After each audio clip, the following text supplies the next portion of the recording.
VRware. Our passion is for the future.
Tell time. Actually, I've always known that. I am chronologically challenged. As Ob is going to send that no way. Is that going to be? Stack there to recover it. It's going to go for a clear, but unfortunately there, Isolate playing very far back for High Voltage. Is going to recover it. Lulz on the recovery, going to go for a pass onto Goran Jr., who's going to juke, going for the one more pass, and Lulz able to secure the first round for High Voltage. Back in the hands of Aiden. Aiden going low now. Pass to Crispy. Crispy walking it in. Can he do it? Bounce shot. Oh. No, it's recovered by Pigeon. They needed 3 though. They need the goalie. Oh! They got it. They got it. We're going to overtime. No, you cannot do this. Now that's going to be through the tube.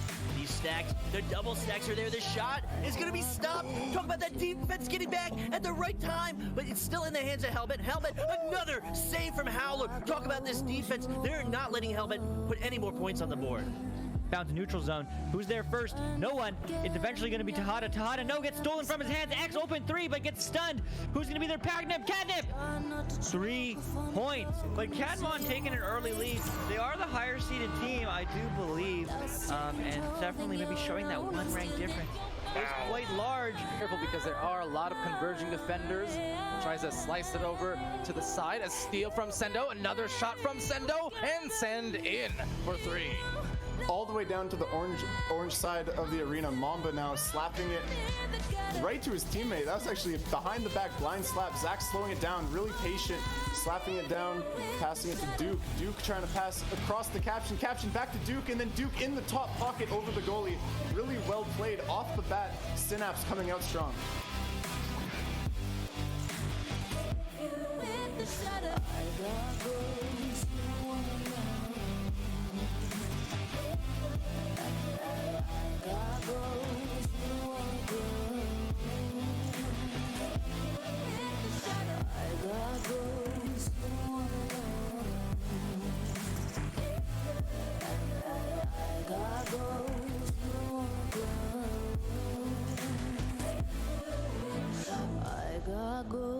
You don't wanna know.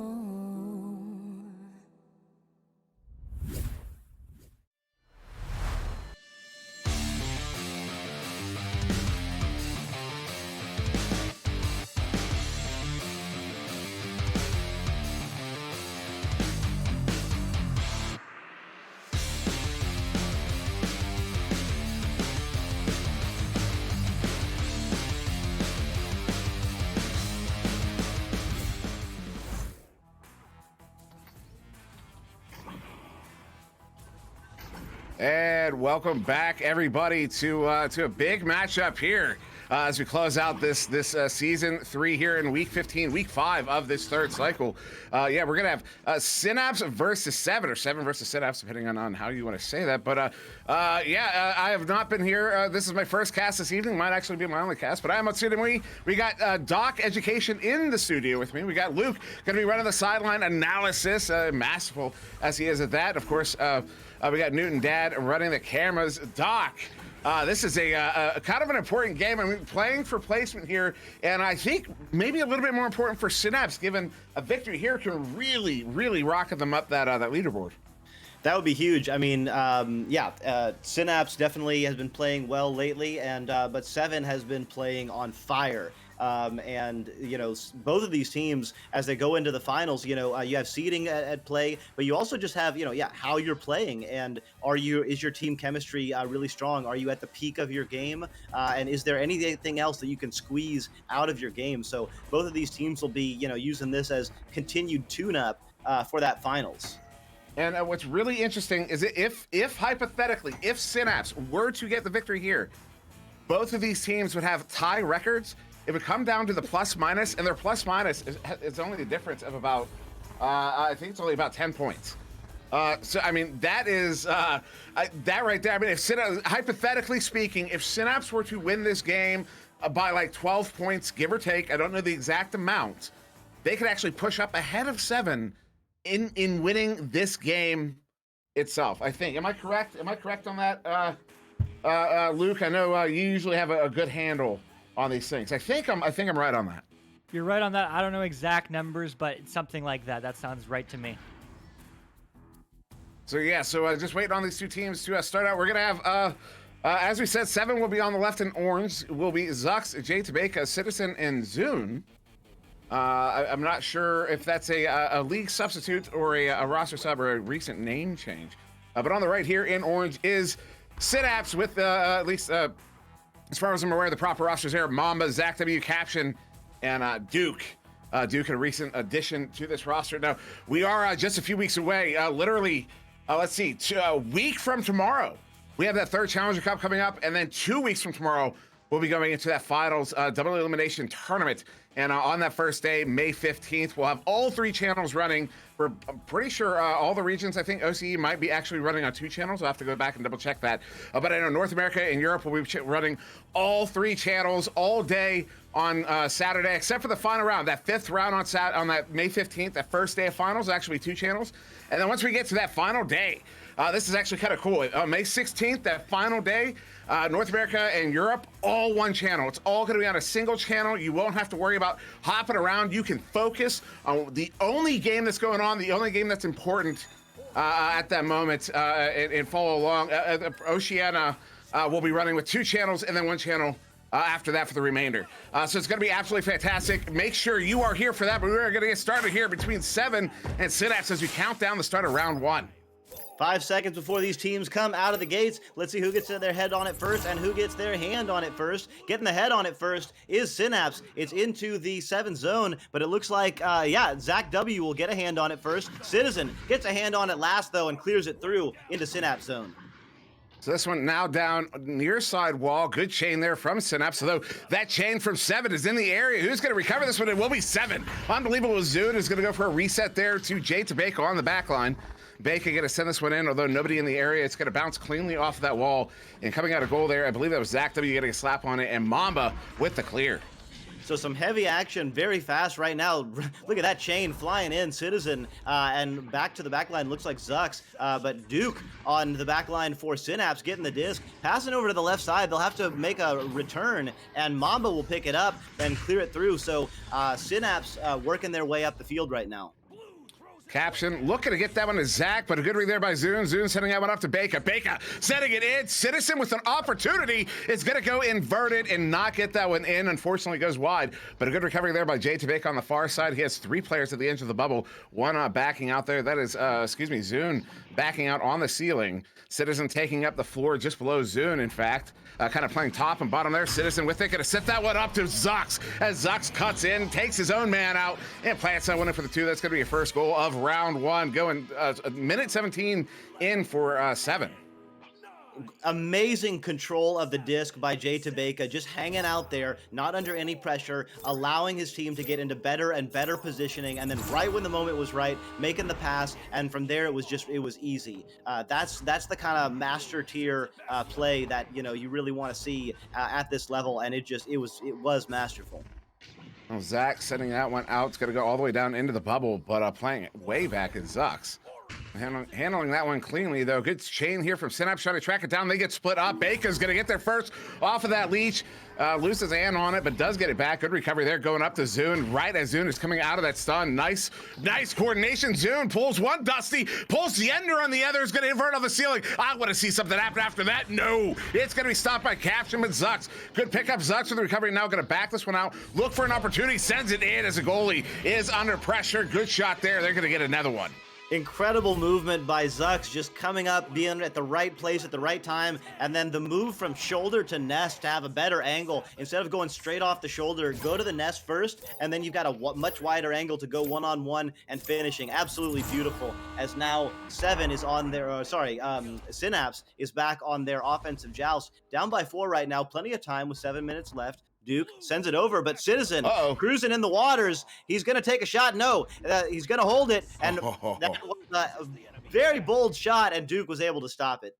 Well, you can understand why he took it. There was a stun that went off, but it was his teammate getting stunned out on a shield. Although it's set up here, Zox bringing it in, but Duke with the stop, gonna get that one set out of the bubbles. We are 3 minutes off the clock in this first round. Jade Vega, though, gonna handle this one 4-7 on the back line, setting one into Zox. Zox gonna send that one in, just out of reach of the intended target, Citizen, who will get stunned out by the attacking goalie. And Duke will get that one cleared out. Zach trying to track it down. Jade Vega as well. Zach, good leech, is gonna be able to track it down. No, will be the teammate Duke instead. So Synapse ultimately getting this one, getting possession of it, and now the reset there to Caption on the back line. Caption now hauling it in, gonna do the same thing that Jay Tabeka did earlier, take it a little bit slow, bounces off the ceiling, beautiful pass to Mamba. Mamba cruising in, has options on the left, and there's looks like Zach W's getting on the top of the clock there. Mamba's gonna crawl in, off the post, anchor shot, no, it dings off the ring. It's gonna be back in the hands of Caption.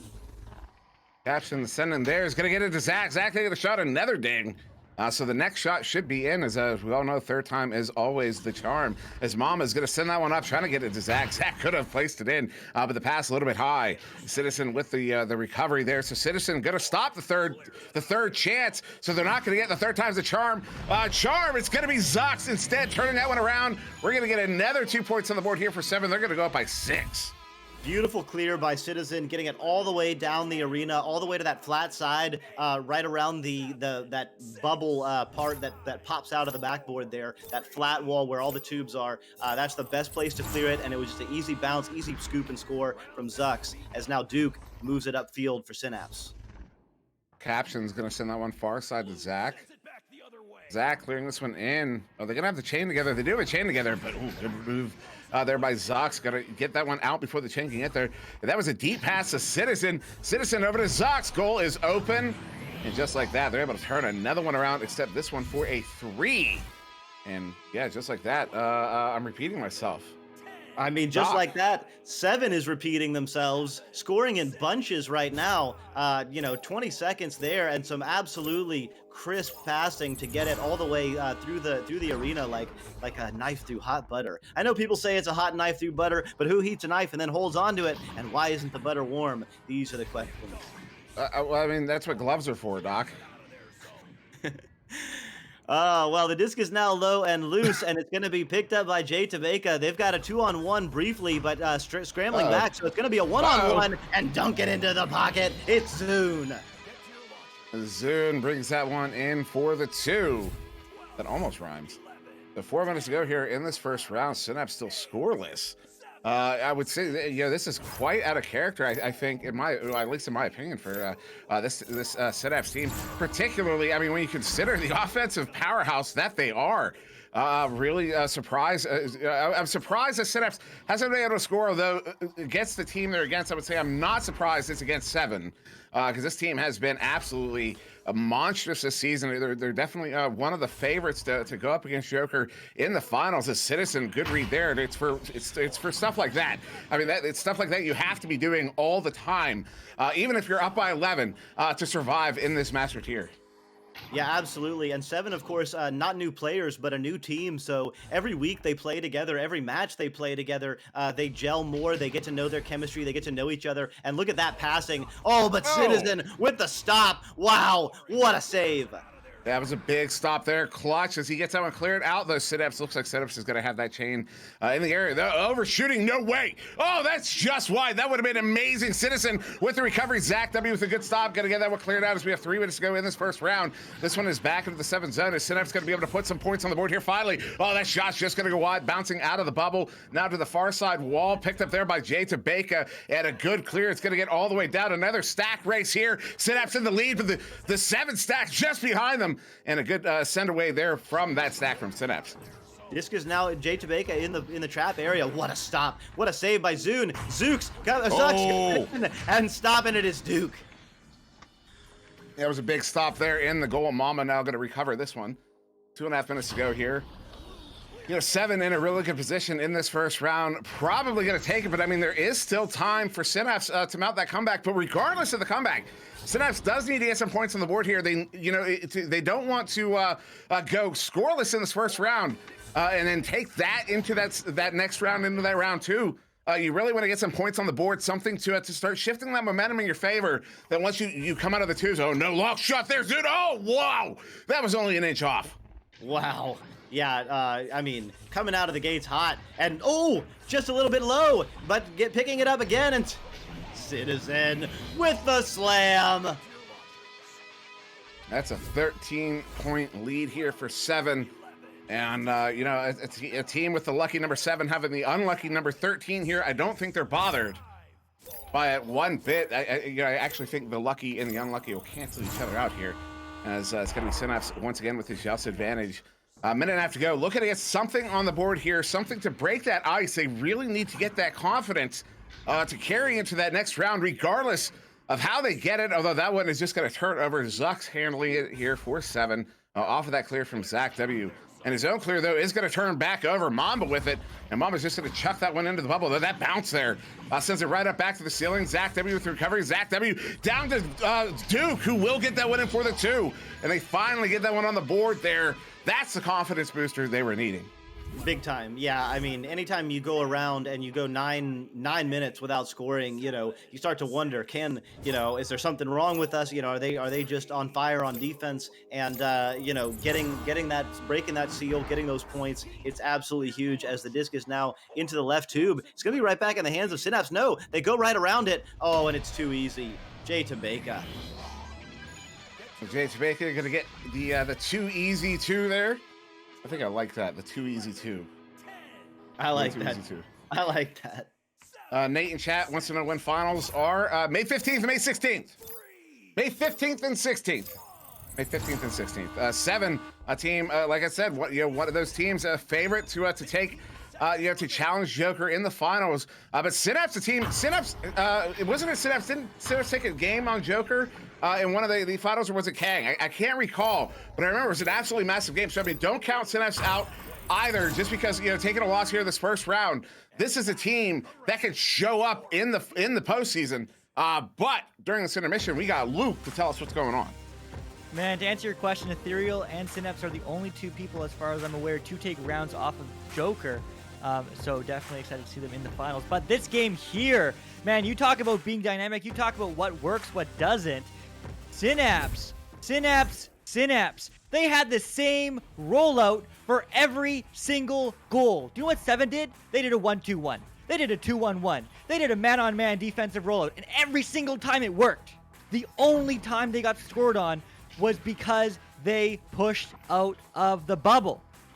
Synapse is absolutely correcting from the 7's tiniest mistakes, and great job for them. And they got the stuns and they got the turnaround, but 7 is looking absolutely dominant. And for everyone who doesn't understand the numbers, 1-2-1 means 1 person goes deep, 2 people in the midfield, 1 person back. 2-1-1 means 2 people deep stacked, 1 person in the midfield, 1 person back. Man on defense means they roll out and they all cover 1 person. And every single time, every single goal, it worked for them. The only reason it didn't work, I think, is because it got too overconfident. 7 did, and Synapse was able to convert on that. Huge shout out to both the goalies, Duke and Citizen, clutching them many saves, keeping them in there. But Synapse, too aggressive of a rollout when they did have the joust advantage, and that they immediately punished that 7. But I want Synapse to come back. Let's see what they can do.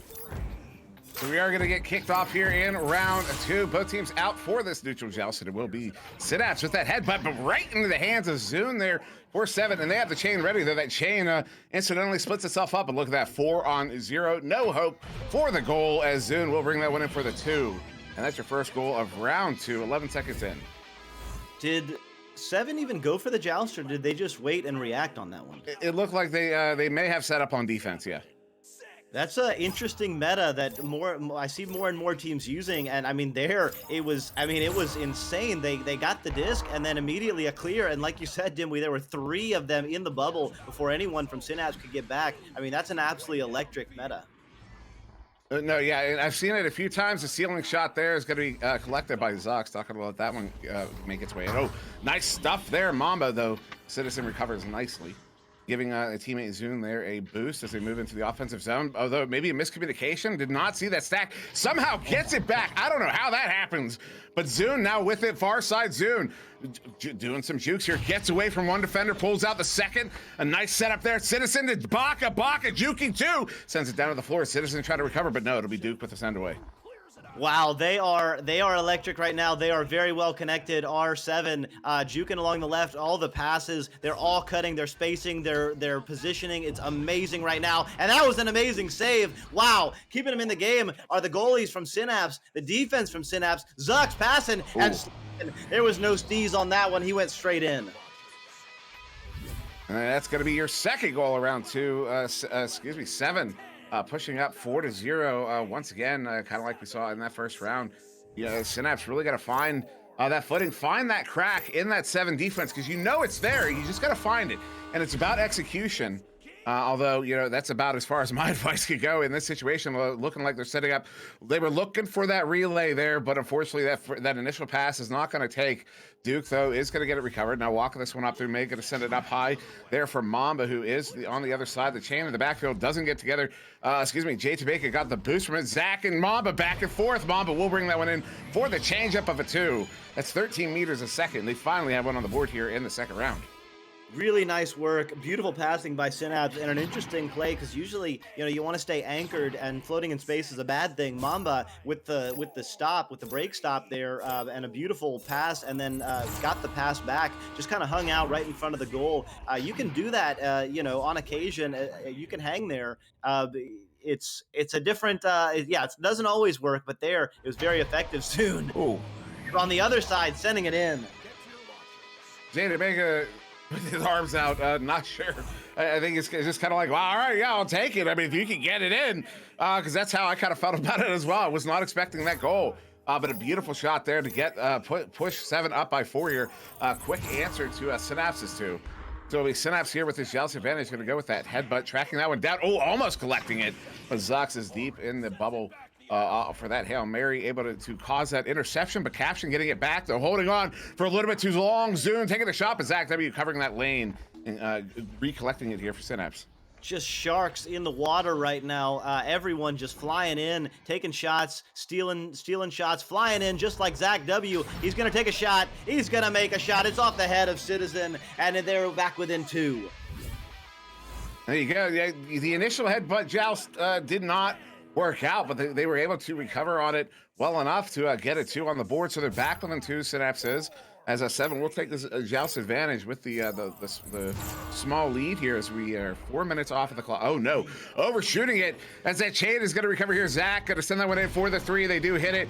No trouble there. That will be Synapse taking their first lead of this game. Going to go up 7-6. Wow, and the patience from Zach to come up onto the nest, take an easy shot, keep the disc outside of the range of the bubble, make sure you get the 3. Nice, easy push shot. No need to get amped. That's a lot of poise right there. Not going to miss that one. As Zuck sending it across Citizen. That's an interesting relay, although it's going to shoot. No. Wow, it gets to Jay Tabaka. I can't believe that worked out. But there's already 3 Synapse players in the bubble there. Jay Tabaka went for the drive anyways. And that one will turn over, though. Good chain recovery here from 7. Zune with it in the trench. Going to send that one back in. Deep pass there. Deep clear in. And it will turn right back over. Duke with it here. Duke tries to clear it out to the left side. It's going to bounce into the trap area. It looks like Zach W. misses it. Zux is going to have the disc. Beautiful back pass to Citizen. They're all going to spread out now. 7 are completely spread out. Passes to the right side, and Zune does a little bit of work. Passes to Citizen on the backside, getting stunned out by Zach and picked up and cleared out. A good clear here all the way down a stack race, a light stack race. Good pickup there by Duke, taking a long shot. Is going to dig off the post, but Mamba with the recovery will get it in for the 2. And Synapse is going to take a 3-point lead. I think that's the first time in this game Synapse has been able to get 2 goals in a row. And that will increase their lead here with 4.5 to go in the second round. Beautiful work by Synapse. They're definitely the Synapses are firing right now, and they're well connected. Their passes are good, and they're picking each other up. Their shots are very close, and they're scooping up and scoring. So right now, it's going to be right back in the hands of Caption, and Synapse is going to look to reset and do another rollout here. Duke, quick pass. Excuse me. That was a dribble down. Duke and Mamba going out for it. Mamba sending that one in a bit wide of the goal, and both receivers. Making its way to that far side trap. A Caption, good recovery. Caption to Mamba. Mamba setting this one in. They have they have the Nat at the goal, but that was unfortunately going to turn over Citizen. No, Duke gets it back. Goal is open for long enough. And there it is. Duke gets it in. Synapse is taking a 5-point lead. Suddenly, the momentum in this game has shifted. Yeah, just a little slow to make that clear. Not quite sure why the goalie didn't clear that out for 7, but taking advantage of it was Synapse, up by 5. Still 3.5 minutes left, plenty of time. And right now 7 is on their offensive rollout. They will send it to the left tube, pass up. They're stolen by Duke on the backside. Little dubstep disc, but looks like we're back, and the pass is up to Caption, and they will. Looks like he will probably have to reset here. Now, Jay Tabaka, the thief. He's going to get that one stolen. Oh, trying to get that one to Citizen was a little bit low. Turns into an incidental clear here. There will be Citizen there to collect. Goal is still open. Wow, that goal was open for a very long time. Citizen able to get that one in for a 3. That's going to put them back within 3 as we have just about 3 minutes to go. A lot of 3s here. Synapse going to be handling this one on offense. Let's see if Synapse can maintain this momentum here. Yeah, let's see. Synapse now has the disc with 2 minutes 45 seconds left. So they, as you say, Dimwi, they need to be careful. Caption with the disc, passes over to Zach. Zach looks like he's going to try and clear it in, but right hanging out there is Zux. He's usually on the back line, and he does swoop that up. The stack is very fast, but they're able to clear it back, and now it is in the Synapse side. The stacks are together. 7 is flying through. Who's got it? It's Zune taking a shot. No. That is not the time to miss that shot. There is still time left in this game. Over 2 minutes to go as that one slapped back in to the edge of the bubble. Good setup there. Zoom coming in, going across the Citizen. Not able to complete on that one. It's going to ding off the post and now all the way out. Ultimately, an incidental clear. Yeah, it makes its way into the 2. Picked up there by Zach. Zach, long shot. Zach, oh man. 2 inches to the left, 3 inches to the right. That would have been a goal. But Jay Tabaka is going to get that recovered here for 7. Jay Tabaka, long shot. No, excuse me, that was a passing. And now somehow that's over to Citizen. Juking 1, juking none. As that one's going to be captioned with the pickup and Zach with the clear. Zach with the clear. They're flying in fast. It looks like it's going to be Mamba. That's not a clear. That's a shot. Almost get it. And Duke swoops in and slams it. Yeah, Zach took a while. I caught right after I said it. I knew I was wrong because that's a wall shot from Zach that went just wide, and Duke is going to get it recovered, bring it in for the 2, and Synapse is going to push back up by 5 here with just over a minute 20, right under a minute 20 as we come out of the tubes remaining in this second round. Looks like possibly going to round 3, but still time for 7 to push the issue here, maybe end this one in 2. But that was going to turn over. Synapse sending this one all the way out. A couple goofy bounces, sending it into that near side trap. Picked up here by Mamba, inverting on the ceiling. Mamba sending this one out. Goal is open. Zach sends it in for the 2, and that may just be the ice here. Just like that, I think they have put the cap on it. Once the time goes down, they will not have enough time to get 3 goals, which is how many they would need to tie it up. So Synapse setting it to round 3 and putting on a show in round 2. So you go 40 seconds on the clock, as that will not give anybody enough time to mount any sort of comeback here in this second round. As Cash, I'm gonna get this one cleared out. 30 seconds to go. What a second round here for Synapse to really push back and retake that lead. I did see Andy in the chat as this one goes in for 7, bringing it back with a 5. I did see Andy in the chat earlier mention that Synapse does not warm up, so he was expecting Synapse to have a better second round, and that is exactly what we saw. It's a good call there to Andy. And as we count down to the end of this first round, we're going to send it to Luke, because Luke, you've always got so much to tell us about. It's so in-depth are your notes. It's a lock shot there. Citizen will get that one in for the 3, trying, but not quite enough. It'll be 15-13 in this second round. Luke. Man, thanks for that, but I certainly do. Always too much to say, but nevertheless, let's get into it. That last goal, though, was really interesting. That's a good momentum goal. I'm not going to talk about that. But 7 with the quick early goal in the second round. One thing that really Synapse was able to punish is the offensive play from 7. 7, very aggressive rollout. You know, when we see Synapse roll out, you're going to see a little V on your screen. So you're going to see 2 players on the bottom, which is the left side from the perspective of Synapse, and 1 on the right. They do that every single time. It's defensive, it's neutral, it's not too aggressive, it's not too defensive. 7, on the other hand, are having 3 players going super deep, and they're basically clearing for that pass. But Synapse was able to get those stuns out, and what that means is all these players are so far apart that they were able to get the turnovers and get the goal, even if they were in their zone. Synapse was already beyond. You talk about that offense that Synapse have. Synapse had no offense in that first round, honestly. They were stuck in their back foot, but in the second round, they would have the turnover. They would already have 2 people beyond, and they would be stacked, and they'd be spread out, and they'd find the relay, and they'd find the back, and then it consistently and consistently and consistently. And from what I saw, this game was won and lost by stuns. Synapse had some really, really, really key stuns on their rollouts, on their gameplay to keep 7 far away from each other, not getting the stacks, and therefore having easy 3s and easy back to the nets. Let's see what they do here round 3. Yeah, very interesting to see what the adjustments we will see here in this third round from both of these teams, as still playing for position are these teams in this game. As mentioned before, Synapse with the victory here could overtake 7. The 7 with the victory here could overtake Kang, depending on how Kang's game goes on Sunday. And off of that neutral joust, Mamba now clearing this one all the way down into the 7 zone. That is the teammate caption over shooting as Zune gets that one picked up and cleared back out. Up there to Citizen. Citizen lock shot, empty goal. That was going to be a bit low. Zuck's trying to track this one down. It'll actually be Zach with the clear. What a beautiful clear. Nice scoop and completely without looking sends it back. But on the back line, it's Zune and passes over to Citizen. Citizen going to make the pass over to Zuck. Zuck's going in one-on-one against the goalie. Going to be very difficult. And no, you can't stop that man one-on-one. It's 2-0 to 7. Yeah, I can tell you right now, there's a lot of play. I mean, the attack from the shoulders as a goalie is kind of a tough one to deal with as it is. You come out the challenge, you're going to shoot off the backboard, you sit and wait, they're going to stuff it in right on your face. There's not a whole lot you can do in that situation except, kind of hope you outplay them in a game of rock, paper, scissors. But if it's Zuck's coming from that shoulder, I'm pretty much figuring I've got no hope. I'm just going to hope that 5% works out for me in that moment as Mamba setting up, going far side there to Caption, looking to get something working there. It's down there to Zach, who will bring it in for that tying goal, 1.5 minutes in. Beautiful passing by Synapse. Everyone touched the disc, I believe, on that rollout, and Zach W with the great finish with the bounce off the floor. So both teams showing up in round 3, and we've got an absolute barn burner. Again, May 15th, May 16th is finals. If you like this, be there. And we also have a raid there from Jay Walker coming in with 27 viewers. Thank you very much for Jay. Thank you very much for those viewers, for all of you just joining us.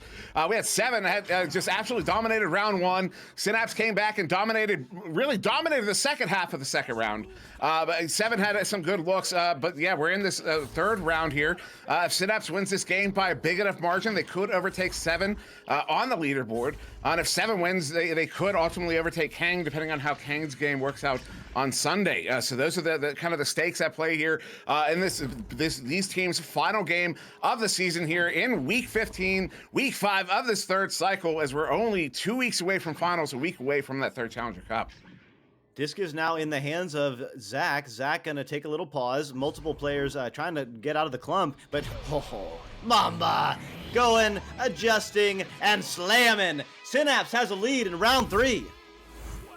There you go. Synapse gonna take their second lead of this game after they took that first lead in round 2. So 3 minutes into this third round, Synapse is gonna go up by 2. 7 with this joust advantage coming out of the 2, see what formation they run with again. You got Synapse running with a double chain right now. Synapse has adjusted. They're getting very aggressive here, although that one's not going to work out. Citizen looking to get that one to Zux. Zux under assault by Zach. Zach is going to get that one turned over. Now looking for the clear out. Try to send that one in off of the wall.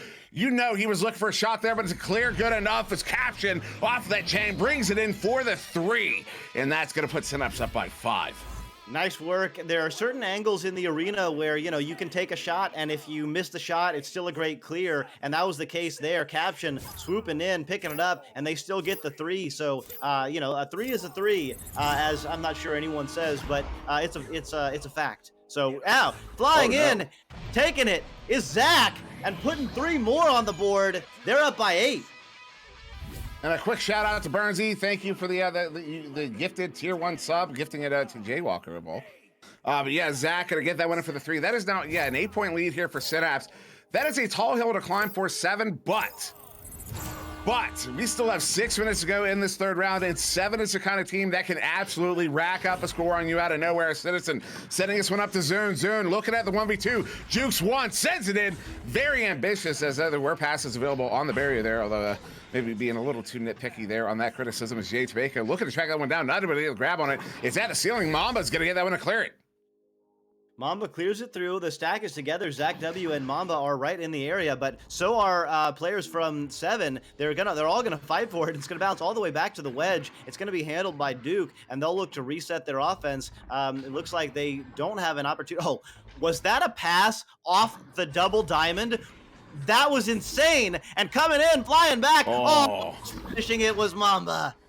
That would have been a highlight. That would have been that would have been one shared a lot. But Zach handling this one, a backlight, sends that one up to Mamba. Mamba looking for that 1v1. He's gonna get it and gets the 2. That's gonna put Synapse up by 10 here, just after this halfway mark of round 3.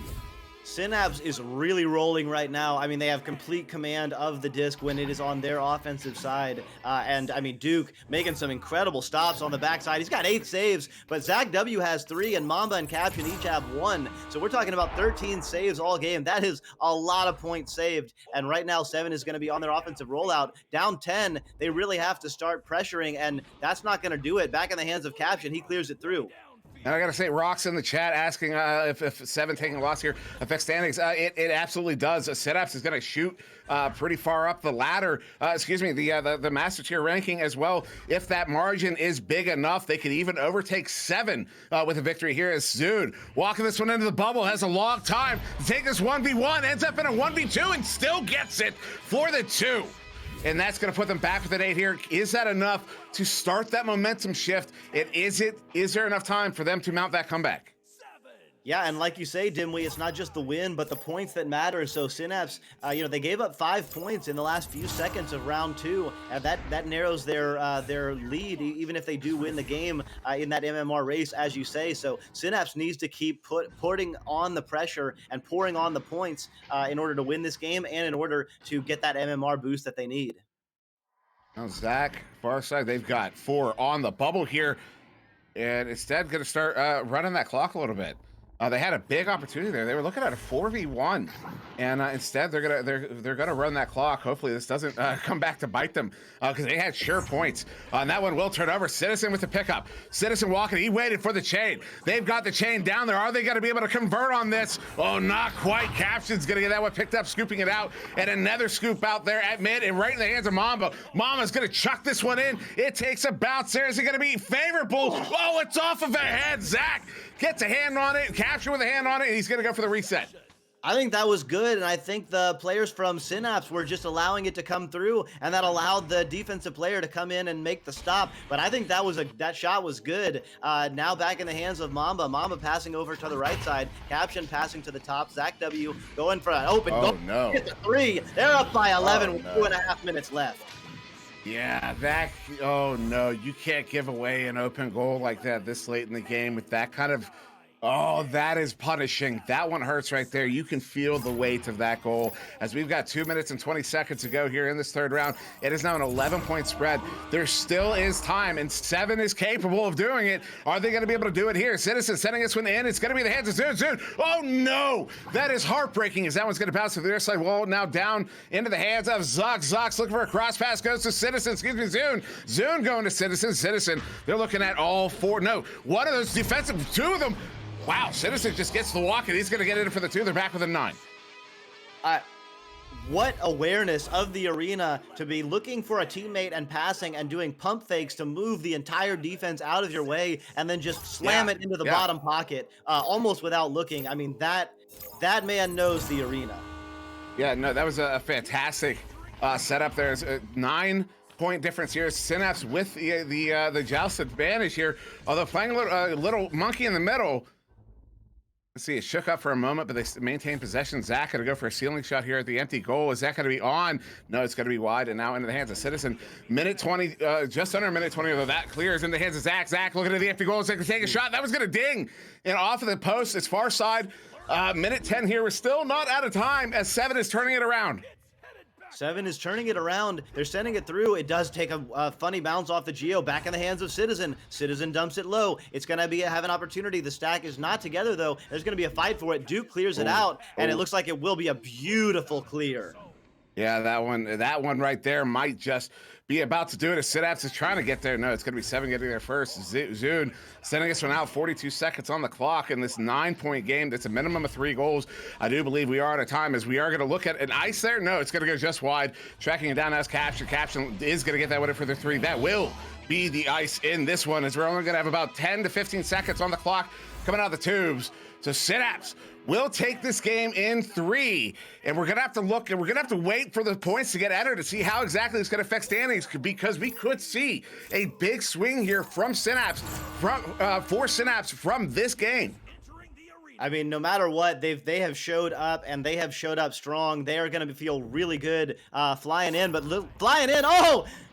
Maybe keeping them still in the race there is Duke twice. What a couple of amazing saves to keep that point lead up and keep that MMR gain, intact. But Synapse and 7 both showing up and saying, hey, Joker's playing well, Ethereal's playing well, Kang's playing well, everybody's playing well, we're playing well too. That was an amazing game. Let's send it to Luke on the sideline. Man, I certainly agree to that. I think we need to look back at game 2 before we talk about round 2 before we talk about round 3. That miss on the rollout turned everything around. Synapse came together, whether they warm up or not. They were able to suddenly punish the over-aggression of 7. Even in round 1, it was working for 7. They were finding the long passes. They were finding those quick, long relays and getting those amazing highlight reel clip goals. But Synapse, round 2, was just there. They were watching the angles, they were punishing, they were finding it, and more importantly, they were winning the game. They had the 2-2 aggressive change, as you did point out as well, Dimwi. But most importantly, they punished 7's offensive rollouts. 7 didn't really change. I chastised Synapse in the first round for having the same rollout again and again and again, and Synapse changed. I don't think they listened whatsoever to me. I know nothing. But what they did do is they were dynamic and they got past. And then when they had the turnovers, they had people ready. And they got that because they punished the chains by doing that by stunning, by finding that man-on-man defense, and by getting past to the back of the net. I'm so excited to see what standings are going to do for these. But at the end of the day, huge shout out to Duke on Synapse, getting some clutch saves. Citizen as well for 7. They definitely deserve it. But I wrote so many times for 7, too aggressive. Synapse just getting the turnover, getting the pass, and getting the easy back of the net. And just Matt Miko did the math for us real quick, and I was just going to comment on it as well. I don't believe the point spread in this game is going to give Synapse a tiebreaker over 7, but it will still give them a boost in the standings. So we'll wait to see exactly where it's going to put them. But it does put them in a fair enough position, though there's still a few more Master Tier games to go to carry us into the end of the season. Also, wanted to note, Burnsy pointed it out. I just noticed it as well. Duke pulling out 10 saves. 10 saves, not just 10 saves, 10 saves, not just 10 saves in a Master Tier game, but 10 saves against this team 7. Absolutely unbelievable performance in the goal there from Duke in this game. Just a phenomenal performance from both of these teams. A 7 in the first half of the game, Synapse in the second half. It was just, just absolutely fantastic. Yeah, I completely lost my train of thought there, Doc. I mean, it was a bewildering game. I mean, it was amazing. I mean, the level of skill that's on display right now in Echo Arena, especially at the Master Tier level, but all throughout. I mean, we had the last game, BRTK versus Kraken, was absolutely insane, and we got another one coming up who is coming up? We have who? Reverb versus Blitz. And then we have Wrath and Technique coming up later. I mean, it's absolutely amazing. Yeah, a lot of really important games to go tonight and into the weekend. I've also been doing those write-ups to let it, if you look in League Talk, you probably have to scroll up a little bit at this point in the day. I did one this morning. I did one, I believe it was the other day. As well, I waited a few days before I did the second one, and I'll be doing them. I'll do another one tomorrow morning and Sunday morning, Eastern time, just to put out there that the context of everything that's going on as we close out the season. Because as I want to stress again before we get out of here, is just how big our finals is going to be. Huge, guys, girls, and everybody. I mean, this is going to be the biggest thing we've all been a part of. At least most of us. Maybe some folks have been part of bigger shows, but this is going to be one of the biggest things we've ever done, if not the biggest thing we've ever done in VRML. And I'm personally really excited. And the goal I've been setting is 1,000 viewers for finals. 1,000 viewers, 500 is the bare minimum that I'm expecting, but 1,000 is what we're hoping to get. And that's going to take everybody. Absolutely everybody's got to be a part of that. Once we get into that postseason, once we're in the week of the Challenger Cup, the week of the finals, get on social media, start talking about it, start tweeting it, retweeting Echo Arena VRML on Twitter, following Palador on TikTok, and interacting with him over there in that space. And even Venom on Instagram and YouTube. Klex is also, there's a whole bunch of YouTubers you should also go interact with. But we can really make a big thing out of this. But I've been going on for long enough, and this is the only game I'm on this evening. So we're going to be getting out of here very quickly on this intermission. So thank you everybody for joining us here for this one. I've been on SirDimwi. That was DocEducation. In the studio, we got Luke on that fantastic analysis, and of course Newton Dad on the cams. Thank you very much for joining us, and we'll see you in the next one.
And welcome back, everybody. You can call me a liar.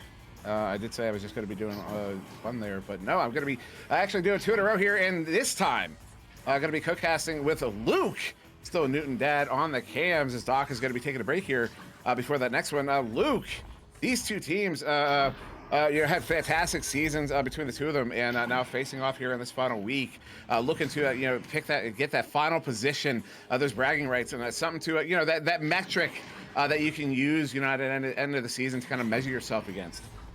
100% Blitz. Excited to be back in Diamond. I got a chance to talk with them before the match, and they're just really happy to end the season with it, as they know even if they do lose, that they will still have that ever-elusive Diamond crown. Reverb, on the other hand, got a chance to talk to a lot of the players on their team. They just happened to reach out to me, so huge shout out to them, as they are the ones redeeming their match. They're just happy to have the last match of the season and happy that it is casted. Specifically, Captain Wigglepants, though, he joined the team midway through the season. And, he was really happy to see the team pour their hearts and soul into working together and improving. And he doesn't care how this match turns out either. He just wants to have a good time. That's what I love to see, especially from the community of VRML. And, this is going to be a fantastic matchup here. You do have Blitz there. Is going to be on the left in orange. It's Mr. Cuckoo Head, Aiden VR, Seagull, and Crispier Fries. And there on the right in blue, Reverb, Captain Wigglepants, B-Stands, Nitro, and Crispy. This is, I would be interested to see Palador casting this one, to have Crispy versus Crispier Fries, and what sorts of puns he could mine out of that little name convention there, as finding it comical myself, but not going to try to step in the big man's shoes, as we're going to get started here in round 1. We certainly are. Reverb on blue. I'm just putting your points up right now, and Blitz, but as I do that, Dimwi, take it away. And quickly, it's going to be Reverb with the headbutt. This one bouncing to the near side wall, bouncing down to the floor. Looks like Blitz is going to get the hands on a first. Seagull sending that one out, trying to get it through mid, but Captain Wigglepants on the back line is going to send that one up to Crispy. Crispy looking for a setup there, does get it to B-Stands. B-Stands going behind the goal there to Nitro, who brings it in for the 2. So there's your first goal of round 1, 18 seconds in to Reverb. Man, an absolutely great look from them coming into this game. 2 points early is really important, especially to keep that momentum going. That means even with the joust advantage, if they're tied and it goes back and forth, Reverb will always have the advantage. But now Blitz is going to have the disc. Seagull taking time, taking it options, and going to go over to Aiden. And they're just going to find the stack, maybe? Nope. Maybe a bit of miscommunication there. Going to go with clear to Cuckoo Head. And all the way down, but no, just barely misses it. Is the stack going to come through? No, it won't. It will be the opposite stack, indeed, as all the stacks do come through, and Crispy is going to clear it back in the midfield. And Crispy gets that one sent out real good. They're going to have a stack race for it. It will be Blitz with a... All right, it will actually be Crispy with a 69-meter goal, getting in there at 5 meters a second. Sometimes you get them, and you're just going to take them. However you get them, because points are points. Points is points. Points is points. Not gonna complain. You're not gonna complain about those for sure. Oh my goodness, you love to see those. We can maybe make that intentional next time, but not that time. Cuckoo Head looking for the pass to Crispier. Crispier walking it in to Cuckoo Head. Cuckoo Head high to Aiden. Aiden for the back of the board, and no, he's not gonna find the back of the net. Great defense from Nitro and the side of Reverb, who's gonna clear it back down the other way. Bouncing around in the bubble. Oh, look at that. Reverb gets there alone. Actually, it was a 3v1. I did see the other play. It was a 3v2, but somehow it ends up out of the bubbles. That was a slam dunk that doesn't go in. And look at that. This is all the way down into the Reverb zone, although good chains here from Reverb to recollect as Captain Wigglepants will get this one cleared all the way up there in the hands of Mr. Cuckoo Head. Cuckoo Head going to send this one back in, down off of the floor, bouncing up to the ceiling. And who is going to get the hands on it first? Oh my goodness, it's actually going to be Seagull. Seagull bring it in. Look at the hook shot, but going to get stopped there. Picked up now by Crispier. Crispier taking a shot themselves, and now bouncing off the top of the post. Captain Wigglepants with the clear. Man, good clears from both these teams, but Reverb is looking really, I guess I can't use crispy because both these teams are crispy, but it is going to be picked up and slapped back down, but the backline player B-Stands is there, and he's willing to take all the time in the world as he does have the time advantage all the time for him, but now it's going to go up. No, not finding his teammate. Instead, is going to find the hands of Seagull, who's going to take a look and pass it right to Oh. Stans. Oh. What? Oh, no. That's a bit of a misplayed cut, and it's Ooh. good. 2 more points. Reverb punishes the mistake and gets 7 lead. You got to be able to do that, and Reverb is able to do it there. They punish on that mistake, as you point out, and how important that is as you push up to the top of the ladder, because it kind of gets to the point where it almost comes down to which team can make the fewest number of mistakes, because otherwise, both teams are executing exceptionally well. I mean, you can see it here. Look at that tap pass to get that one away as the receiver was assaulted by that chain. The tap pass to get it to the other side, and look at that. Now it's all the way into the bubble, though it will turn over. But it's that sort of like playing on your heels, being able to recover in those moments where the other team is playing. Oh my goodness, what a turnover there! Empty goal, long shot, just wide. Oh my goodness, that hopefully you don't have nightmares of that one later. But they are still goose egg on the board. They're juking. Oh, they juke the defense. It's gonna go down to Siegel. One guy caught back still, so it's still the number advantage. They're gonna walk in and they're gonna make it work, putting 2 on the board. Blitz, still 5 points behind. They do get their first goal of round 1 here. It's almost 4 minutes in, but breaking the ice is probably getting that first goal. It has got to be one of the most important moments of a game, aside from maybe the neutral joust, and even then, maybe even more important, just getting that first goal.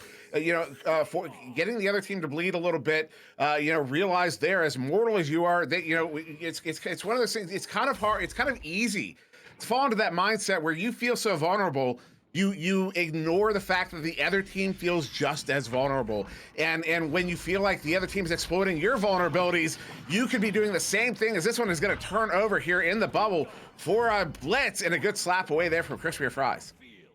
Yeah, I do want to point out the patience Reverb had.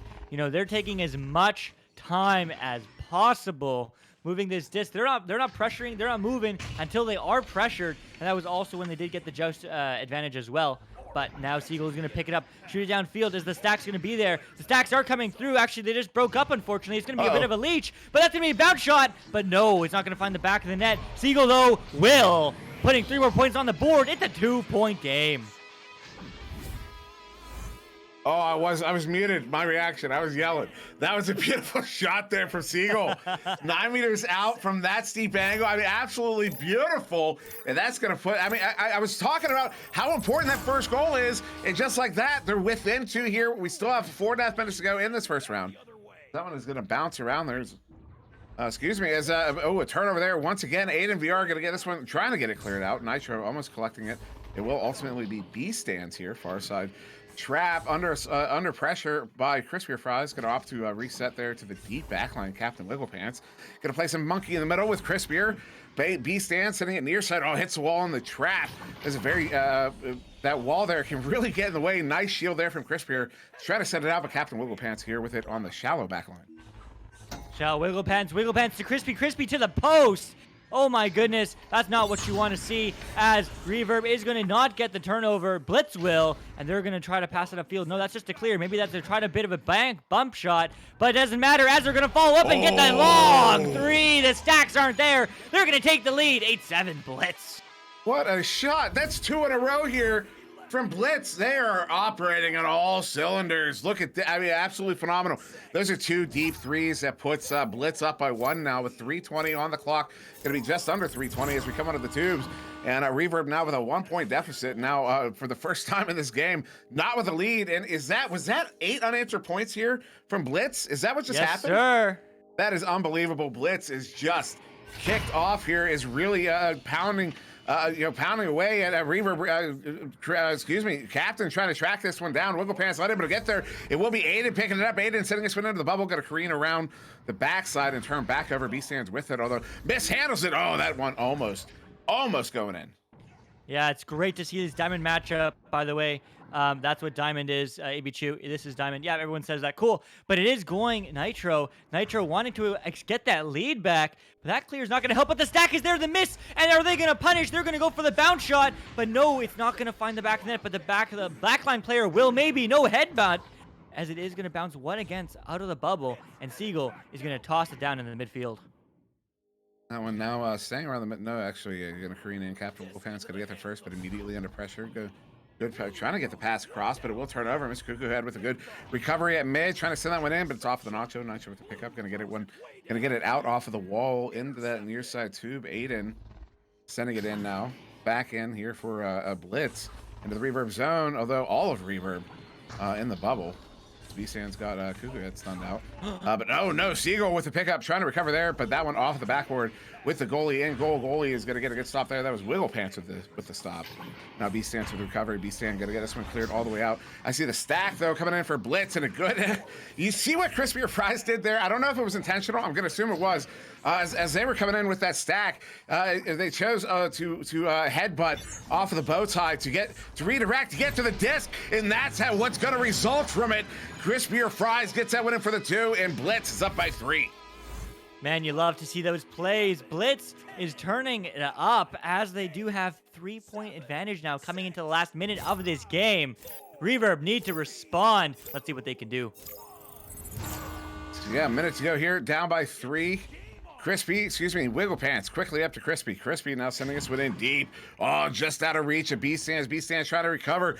Just out of the reach of the goalie, but it will be Cuckoo Head sending that one out of the bubble, but into the hands of Crispy. Crispy into B-Stands. B-Stands going to opt for the shallow reset to Nitro. Nitro going back to B-Stands. B-Stands looking for a cut pass. Going to go to Wiggle Pants. Wiggle Pants cannot bring the disc through the barrier. And that one now at the mid. Cuckoo Head with it as the chain gets away there. The chain trying to track this one down. They do a good job of redirecting, but they stop at the shoulder as this one is going to bounce down to the floor. Picked up here by Crispy or Fries. Crispy or Fries looking for the ice. That one's going to be off the backboard and out of the bubble.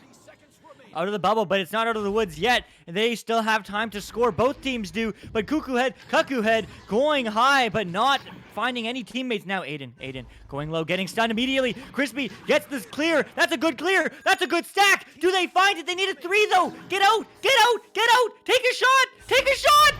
Oh my goodness. They did it. We're going to overtime. We're going to round 1 overtime.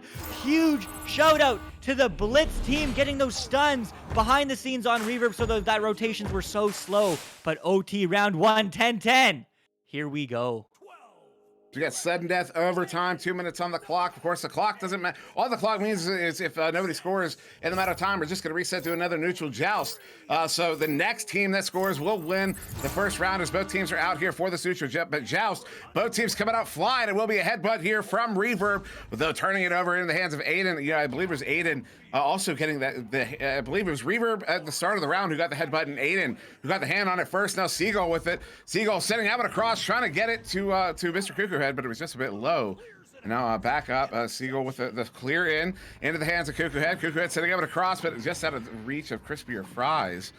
And now will be recovered once again by Blitz. No, actually B-Stands for Reverb. Scooping that one, trying to get it to mid, but it will be back in the hands of Blitz. Back in the hands of Blitz, but quickly right back into the offensive bubble. Cross pass. Aiden trying to find the back of the net, but just barely misses as B-Stands is there once again to pick it up. Sorry, Crispy or Fries is stealing it right back, looking for the anchor shot, but too high. And both teammates do get stunned. So the stacks are not quite coming through, but you look at the boost from Crispy, but he doesn't get the clear. He's getting stunned immediately for his efforts. Now Nitro going low. His teammate is there. You just need 2. It doesn't matter. 2, 3, we'll take either. And now it's going to be no one getting it there, actually. Eventually, we'll get slapped back, and Seagull is going to get stunned immediately. It's back and forth. It's open. It's 2. It's the post, and it's going to bounce out of the bubble and into the neutral zone and back the other way. Unbelievable there. That one was almost in. We've got 38 seconds remaining in this first overtime here. This one is in the bubble. This is a 2v3. Mr. Kugat gets it picked up. Oh, wanted to take that shot on the goalie, but it will turn over. Nitro going to just chuck this one away. 27 seconds as Crispy picks this up. Crispy looking for the back pass. Did not have a lane. It will turn over. No, Nitro with a good recovery there. Going to send this one out. We got 20 seconds before the reset. They're going to chain after this one. They're into the bubble first. They're going to get this one picked up. Having to turn it around as Crispy sending it up to Nitro. Brings it in for the 2, and that will be Reverb taking round 1 in overtime, 12 to 10. 12-10. What a back and forth game. This is what I love to see. These teams aren't going to get in the Challenger Cup this year, but these teams are having their heart and soul out here. Last game of the season, last game of season 3, and they're hype about it. But man, those stuns are so powerful with Reverb having the slower rotations because of Blitz absolutely blitzing everybody in the head and getting those goals. getting the round 1 victory. But man, I hope this goes to round 3 because this certainly deserves it.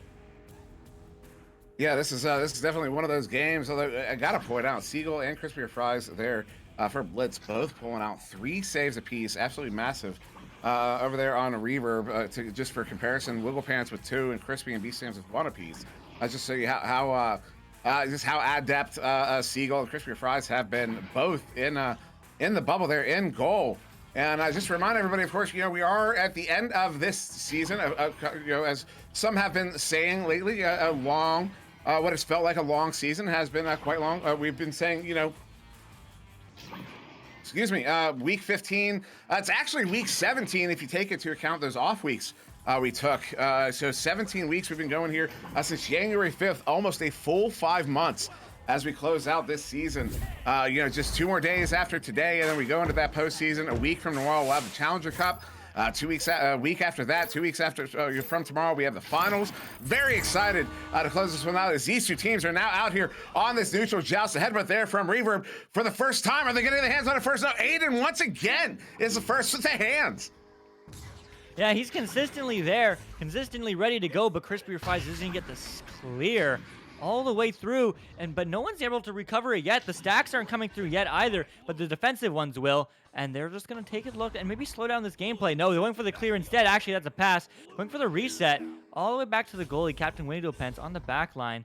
But that's a miscommunication going low, and that pass isn't going to find its mark, but it will be Nitro picking up the disc. Let's see if they can break out of the zone. They're going to do it right here, right now. B-Stands walking upfield. No stuns. No stacks are following them, as now they are. He's going to go for the pass. Pass low, maybe back. Back cross. And Nitro just barely missing, as it is going to walk into this bubble. But Nitro going to get stunned out there. A little miscommunication, although the scoop back isn't going to get in the hands of the teammate. No, good stop there, Aiden. Oh, what a recovery from Nitro. Unbelievable, getting that one in for a 3. I can't believe that. I can't believe what I just saw there. 1 minute in, it's going to be Reverb on the board. Reverb looking hungry to get this reverse sweep against Blitz, as they also were the ones who did redeem this match, and certainly what a great match it was. Is and will be, but Seagull is low and it's gonna get turned over once again. Crispy, but gets a hand on it, but immediately gets punched in the face for his punish. But it's gonna get turned over. B-Stance open 3, saved by Aiden again with the hands. Great work from him, as that's gonna bounce into the midfield and it's gonna go high, but it's gonna get picked up by Seagull. That's a long shot, but it's not gonna find the back of the net. It's gonna find the shield instead, and it's gonna bounce right back in the neutral zone. Wiggles now gonna send that one up there to B-Stands. B-Stands. Long shot, going to be off of the barrier, and now bouncing down into the trench. Crispy Fries trying to track it down. Disc is moving just a little bit too fast. Crispy gets there first. So in our first, noted head-to-head between Crispy and Crispy Fries, looks like Crispy got the edge there. So Crispy Fries currently down 1-0 in that department. So we'll keep tabs on that for the remainder of this game, as Evan's going to get slapped out of the bubble there and all the way down. Look at that good chain. Are they going to be able to cap? That might have been on its way in, but Seagull, actually, they had the look on it. It probably was not. Seagull gets it in for the 2, and that's going to be the first goal here from Blitz. 2 minutes in, 2.5 minutes in. Wow. What a close game. 2.5 minutes in, 1 goal apiece. But that 3 is definitely proving its worth, as Blitz is looking to put 1 more. But Reaver wants to extend their lead.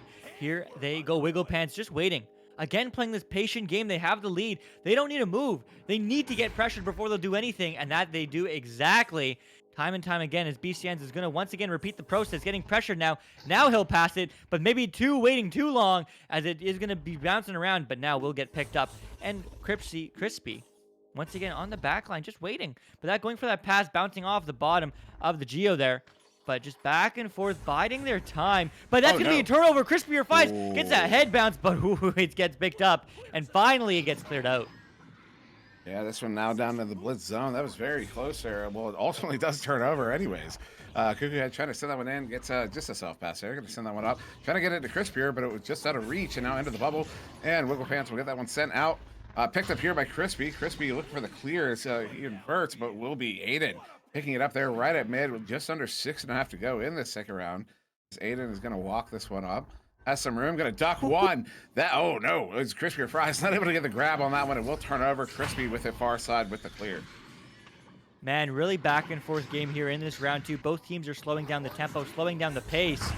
but Siegel is not going to slow that down and just toss it right back the other way. Unfortunately, no stacks are ready to chase it, so it is going to go into the hands and get a turnover. Now, once again, it's low, bouncing low, not the pass he wanted. I think he wanted to shoot it down the trench area, which is that little scoop in the bottom. But now, Crispier Fries once again grabbing it, getting lots of hands on it, but not getting the clear he wanted. Instead, is going to bounce into the hands of Reverb, who is looking to just buy some more time juking around. But Crispier Flies wants none of that, but it's going to get punched as he's waiting too long, and it's just staged it. But now it's just back and forth turnovers here in the midfield. Now slap out. Ooh, just Wiggle Pants not going to let that go anywhere. We have just under 5.5 to go. So that one's right back in the hands of Blitz. Aiden getting that one cleared out. Going to be all the way down and careening around that bubble there. Good stack from Reverb with the pickup. Nitro with a clear. And do they have the stack together to get down after that one? Not able to get away. I see a couple of stuns coming out. I do see a stack. Ultimately, does get away. Nitro taking a shot there, but it's off of the post. And a good slap out there from Crispier Fries. Going to get that one sent out into the hands of Cuckoo Head. Cuckoo Head does not have a lane here. The goalie is back. Just going to go off of the floor. Ooh. Although that bounce goes far side. The teammate almost gets a hands on it, but Nitro now with a clear. Man, not the bounce he wanted, but that's the clear he wanted. It's going to bounce high. The stacks are there. The stacks are reading it. The stacks, can they do it?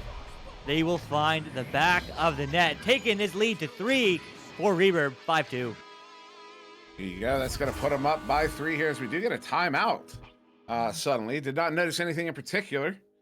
Also, welcome to everybody dropping in from Echo Arena VRML 2 from Channel 2 over there. I hope everything went swimmingly. Let us know in the chat what happened. I'm not actually sure what game was going on. Let me know in the chat if you're from that channel, what game you were watching and how it turned out. And I will hydrate there, Duke. I did catch the last one as well. Just wasn't able to acknowledge it. So, yeah, I've been hydrating all night, so I definitely appreciate all the hydrates there. I do believe it was Incarnation against Brute Force. Do correct me if I'm wrong. Or was it the game after that, Cat Girls against Insidious? Who won? Who won? I would like to know. The people want to know. All 13 of you. Chat ghosts. Hello.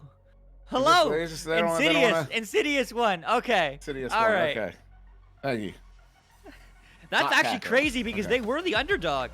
They were the underdog coming into that matchup. Cat Girls having 32 votes to 4. Wow. In terms of so that's surprising. But man, what a great game, and what a great game of nights all weekend long. You know, next weekend's gonna be hype, but make sure you stick around this weekend too if you do have some time. Remember, May 8th, May 15th, May 16th are the days and times you need to have nothing. Just spend your whole day watching Echo Arena. Let's do it. We'll be there together. I'll be there. You'll be there. Dimmy will be there. Everyone will be there, whether you're casting, whether you're just watching. So come support. We would love to have you because it certainly is all much the better when you guys are there as opposed to far away. Yeah, it's gonna be a fantastic couple weekends coming up, and I mean, yeah, it's basically, I mean, we're kind of going in to this final weekend of the season. We really have 3 exciting weekends coming. You know, the final weekend of the season, and we're going to be ending that with, I'm pretty sure we have venues coming up on Sunday. Yeah, venues won't be on Saturday this week. It'll be Sunday. I think that was announced somewhere, not in like an announcement channel, but I know there's banners somewhere, you know, advertising that. So yeah, we're going to have venues on Sunday, and then we will have, that'll end the season. We'll be ending the season. Are we going to be ending on a Kang game? I'm not sure, but I know Kang is probably a part of it. And then, then we have that week off where we're going into the Challenger Cup the next weekend. And then the finals weekend after that. Almost feeling like we've got, you know, a whole bunch of Christmases coming up right in a row here. 100%. But talking about Christmas, this game is going to continue back and forth and back and forth. But maybe a bit of also a mental reset here as Blitz is looking to take this game in 2, take this match in 2. But it's going to bounce into the hands of Captain Wigglepants, who's just going to walk, but maybe he doesn't see the one from behind. He gets 2 stuns. Oh, it's no. going to be turnover. Crispy Fries, long 3. Oh, but just barely misses as it is going to be turned back the other way. No, oh no! Oh, I didn't.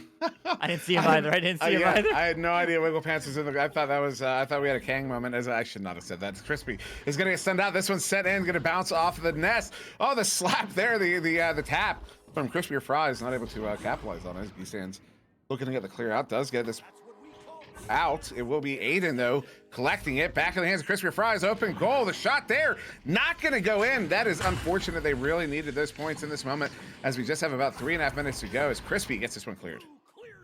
As they do go back to the way, yes, AB2, the Challenger Cup winners do get into the Finals Cup, get into that Master Tier starting Season 4. So that's why it means all the more for all these players coming into the Challenger Cup. But it is going to go back the other way. Captain Wigglepants is going to be there. He's going for the anchor shot, anchor pass instead. But Crispier Fries will be clearing it right back, and these stacks are going to come out. This one careening around the reverb bubble here. Now to the near side wall where Nitro will pick it up and quickly invert. Nice smooth inversion there from Nitro. That's a move you used to see sometimes, and now you see all over the place as Nitro's going to get that one handled cleanly.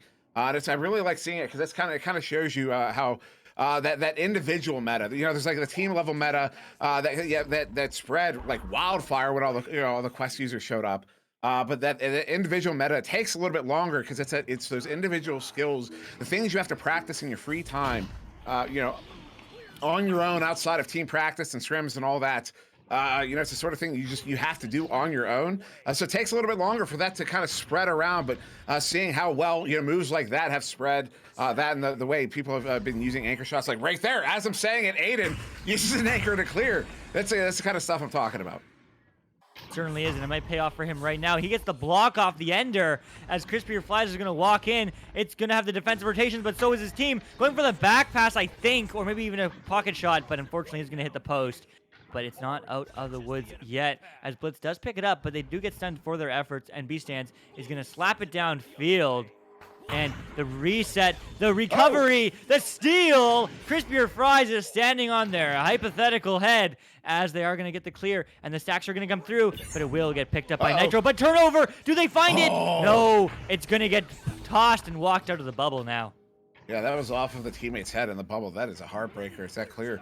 That clear is not going to get out. Gets caught in the trap there. Will be picked up, though, once again there by B-Stan, sending it out. Seagull with the pickup. Seagull going to send this one in. Bouncing all the way down into the bubble. Good defensive chain there from Reverb to get that one picked up, sent out. Good soft pass there to Nitro. The Nitro going to get stuffed by Crispier Fries. Crispier Fries looking for that cross pass. Does hit Mr. Cuckoo Head taking a shot, but Captain Wigglepants is going to get that one stopped in the goal. And now flung out there by B-Stance with the bounce. Puts it right in the hands of Crispier Fries. Taking a shot at the empty goal. Got a ding off the post. That's a heartbreaker. They needed those 3 points with a minute to go here. Though they are back in possession is Blitz. Aiden with it on the far side. Cloud bringing that one in. Walking it in. Oh, gonna juke down, juke below, take an anchor shot. Oh, Wiggle gets a hand on it, turns it into a 2. Oh, wow. That is a critical hand on it. Self goal from Wigglepants, but it still is a 1-point game. Reverb could even potentially score 2, and Blitz could still come back for a second OT, but Blitz is gonna look to take this game smooth 2-0 as Wiggle picks it up and passes it to the right. Looking for that relay, trying to get it down in deep. It will be picked up by Nitro, setting it across the Crispy. Goal is open. Oh, wow. Just like that, we've got the ice on the game. That's going to put Reverb up by 3. Well, we will have maybe a few seconds. Hold on. We will have 4... I think exactly 5 seconds. I think we have like exactly 5 seconds. Man. I don't want to call it. Maybe a headbutt play. Let's see what they do. Let's see what they do. I mean, this is one of those moments. Yeah, I don't think there's enough time. If it was on the other side, maybe with a backwards regrab if it was already down. But that is unfortunate there. But it will be Reverb taking this one taking round 2, 7-4. Wow. Back and forth gameplay. Reverb looking a lot better here in the second round. And I mean, Blitz, they just weren't able to find those passes. They had so many opportunities, so many missed shots, so many goal potentials, but just not able to find the back of the net. So unfortunate. But Reverb certainly looking like they are ready to win this game. Last match of the season as they do reset the game. Interesting. That's the end. We're done. All right, cool, great. Awesome. But not sure what's happening here. Yeah,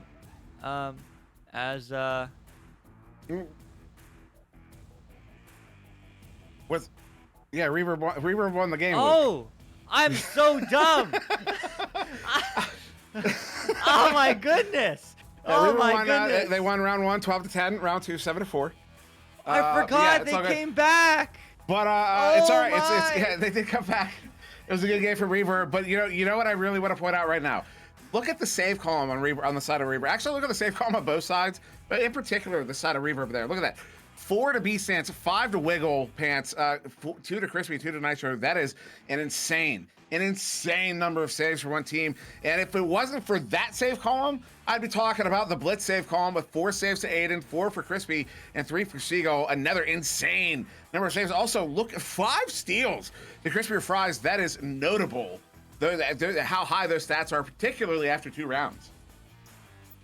Yeah, man, these players were standing on their head all game. So much so that apparently I thought we played 3 rounds. But man, like what a great game between these two teams. Reverb, it's always great to end on a win of the last season, last game of the season. But I mean, talking about these teams before the match, they both were ready just to play, have fun, have a good time, and end the season. So that's what we always love to see, especially in these matchups. But this hype match, guys, was just the filler match. Reverb, sure, they redeemed a cash match. Sure, it was a hype match. Sure, it was a lot of fun. But we have a heck of a match for you coming up here in 15 minutes on Channel 1. Right here, don't go too far away. We have, I'm not going to mess up the team, so I'm going to double check. Some Wrath against Technique. Wrath position 13 right now. Technique ranked 20th. Technically, I think it's possible for them to get Challenger Cup, but like a series of very fortunate events would have to happen. But Wrath looking to solidify their position against, again, Dimmy, I'll let you take it away. May 8th, May 15th, May 16th. What's happening? Yeah, Wrath versus Technique. Wrath try to hang on to that spot in that top 4 to get into that Challenger Cup, to maybe try to get back into Master Tier, as they did start the season in Master Tier. Of course, Technique playing right now against Paper. Actually, I think they already played against Paper. That game took place. They probably just finished. They're just waiting for those scores to get entered. I see Technique has already entered them, so very curious, because if they got a victory there, that could put them in a very good position as they go in to take on Wrath. So we'll wait and see how that one works out, because Technique might be in a position to take over, to take that spot away from Wrath. So we'll have to wait and see how this one plans out. I know I'll be watching it. Of course, some of my close friends there on Wrath are going to be in this game, so definitely going to be watching it myself. But of course, it'll be you, Luke. Doc will be back for that one. Newton Dad will still be on the cameras. So don't go anywhere, as Luke said. They will be right back. I'm done for the evening. So thanks for joining me, but also thanks for joining them when they come back, because it's going to be amazing. So yeah, don't go anywhere. They will be back soon.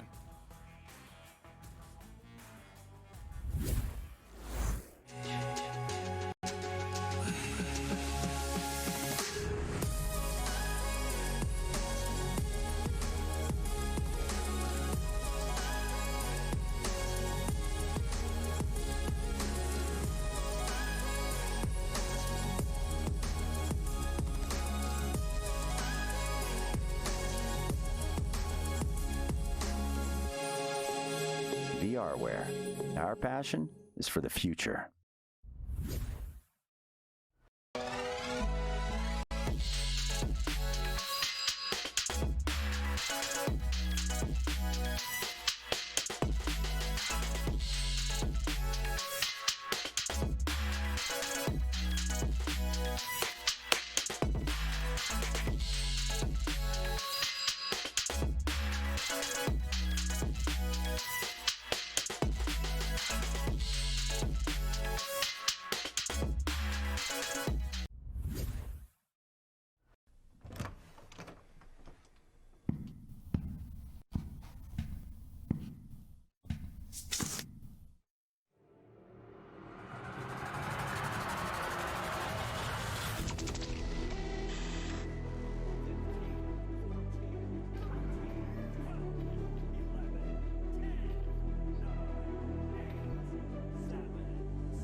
You dark eyes every night.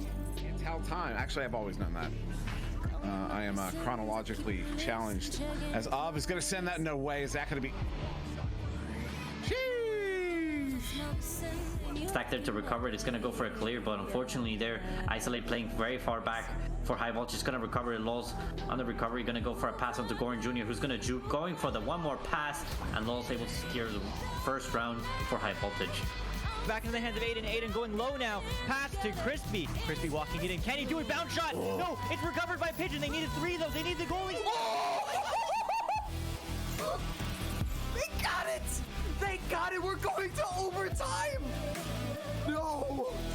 cannot do this. Now that's going to be through the tube.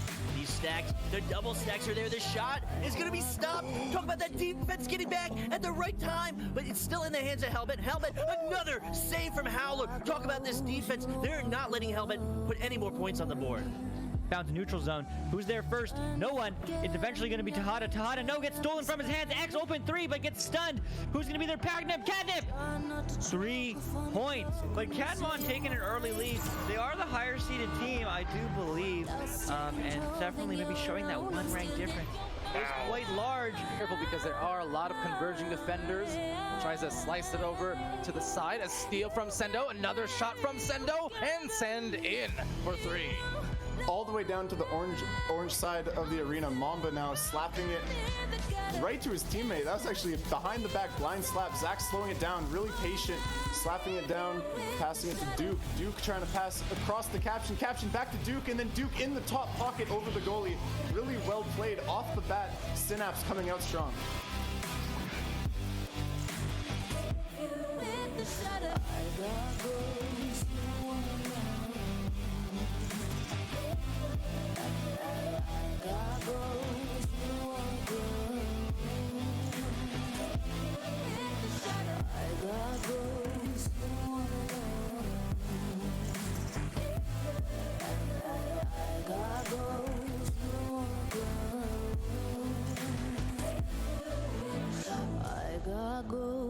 You don't wanna know.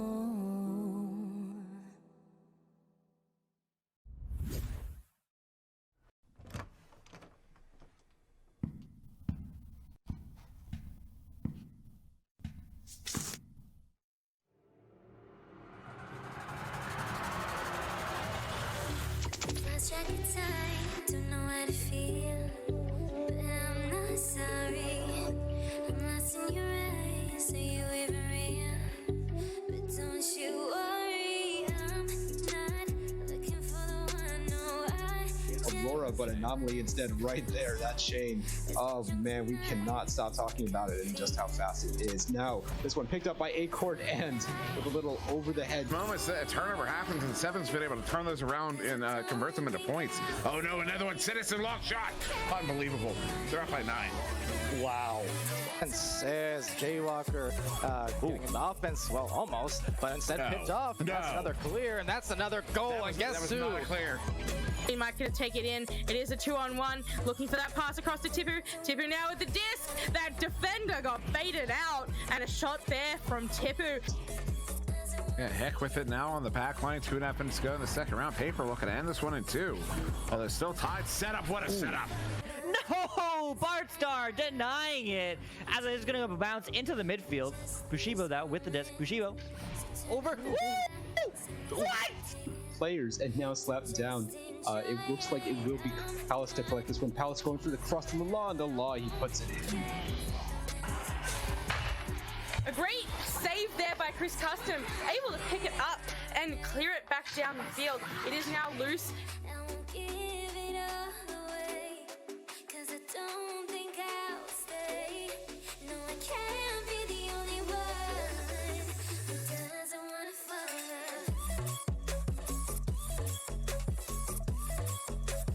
Doesn't wanna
city, still so far from home. I've searched for you on my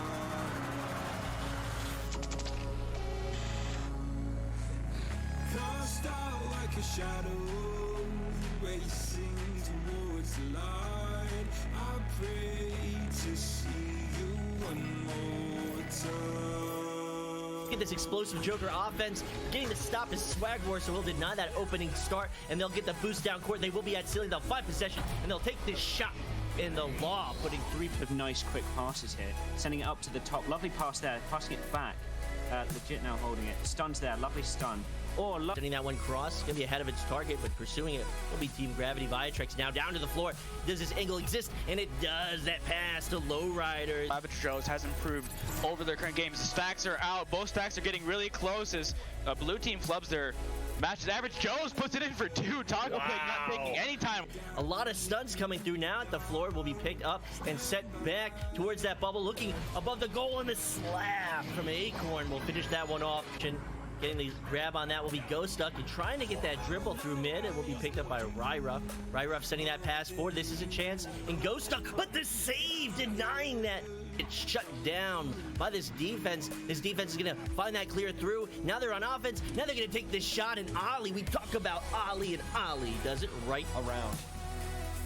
Yeah, as you said, Mad was not looking at the cut passes. He was expecting a shot there. As Mad with the long shot off the backboard, not going to get saved by anyone. One, as that's going to bounce off the crossbar. Yeah, nice move by Citizen, but not quite able to finish. Elusive picks it up. Zuck's hanging out on the shield, but to the backside. Jake Tabaka. But shutting that one down will be Winter on the back line. Yeah, as he clears it down midfield, the stack from Intoxicated super quick, coming in and will be Winter first. Chuck sending it near side, looking to get it to Essen. Essen able to play that one off the wall. S goes back to Sports. Sports back to Link 1. Link 1 setting up Chuck, not North. Nathan, the pass getting stunned out. Spoon with the pickup and the shot. What a shot there from Sir Captain Spoon. Immediately turning over Caption, gets it up to Mamba. Mamba flings it through as he gets stunned out. Steel Skydiver with the tap back in. Saluna with the empty goal. You can't do that. Here's a Lancashire accent, and it's one of my favorite accents, British accents. So it sounds so clean. That shot's gonna be good. That's the ice on the cake. Denied by Hiroshi, walking it downfield. The stack will be there. Hopefully his teammate's calling. Is it a good three? It is! Up in the pocket! Hiroshi!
They'll still be there for the recovery. The stack, though, meeting them along the line. So there is going to be a shot from the bottom line and right into the goal. Mail it in. It's Franz. In a row. Shots. 2 shots in a row. Fine. 3 in a row. That's where snowballs begin.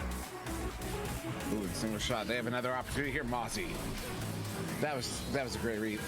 Next tech, Farsa. Ooh, nice swim move. Next tech down to the floor to the Sosa. Sosa gonna set up Scarborough. Scarborough looking for the cut pass. Hits next tech and he brings it in for the 2. What a play there. I don't know, now looking maybe for the dribble with his teammate. I'll just bounce off the wall, but step over. Nice recovery. Maybe a long shot and it will go in. For the 3 from 40 meters. Quickly closing that gap. Very nice. Very much appreciated. Now the pass comes up to Lucid Knight. Lucid Knight going for a 1v1 and he will get it off the backboard to put it in for the 2. Fernando's going to get that one cleared out as the chains get together. and chase after that one down into the limit duty bubble. Ender with a hand on it. Ender up to Andy, and a good stop there by Wit. And Wit's gonna get the clear out here as this one's through the near side tube all the way down into the Four Kings bubble here. That's 4-0. Already scoring nearly as many points in this round as they did in round one. Jin looking for the pass to Kaz. Kaz with the juke and the slam. Oh, a 9-point lead. And finding the stop there will be clockwork, and that's not good. And this long shot coming through, that's going to be good for Mamil. They're looking to recollect the disc, but if maybe the other team can get it, they might get a scoring opportunity, and John does recollect over to Hyper Infinity, and Hyper in orange, that is Gen Z on the right in blue. I am SirDimwi, joined by so much see on the cameras, and Sputnik Cobra in the studio with us as Aeronite gets the first goal there. 3 points on the board for a Moonface with the clear. Clear's going in, and it looks like Soluna's going to be right there with an open goal. Has to pass out. Moonface, though, finding the low side. There by Invictus. Reindeer with the disc, but it gets caught up by Rummy, and Rummy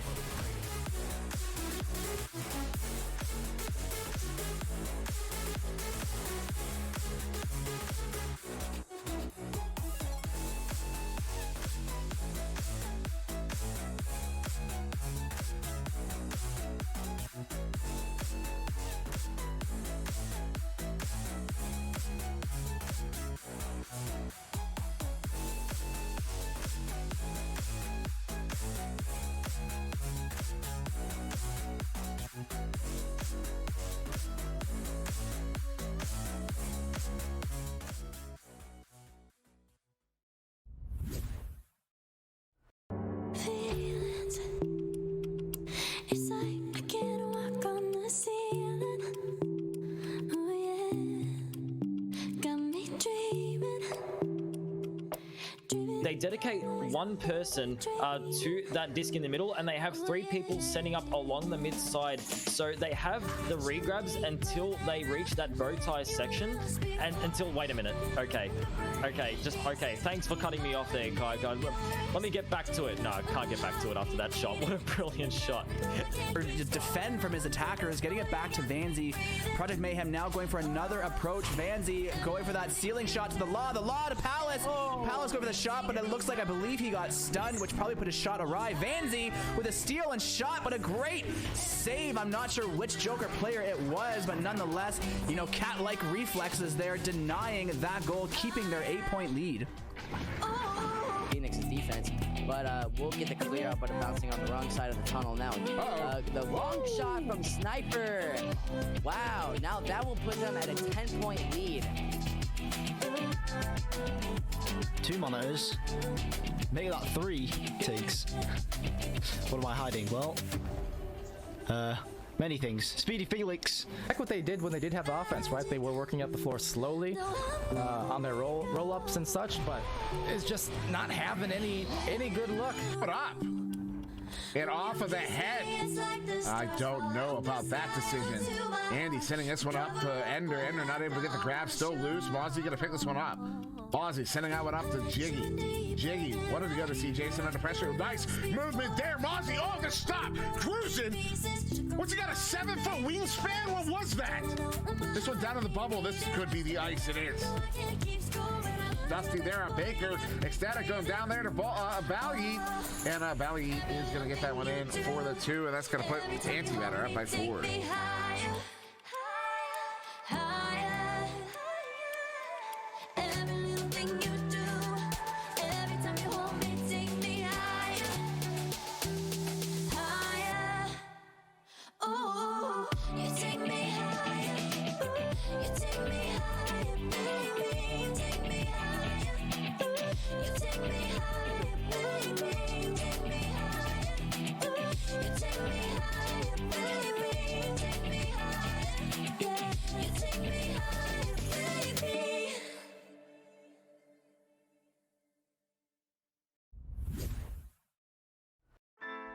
Good afternoon.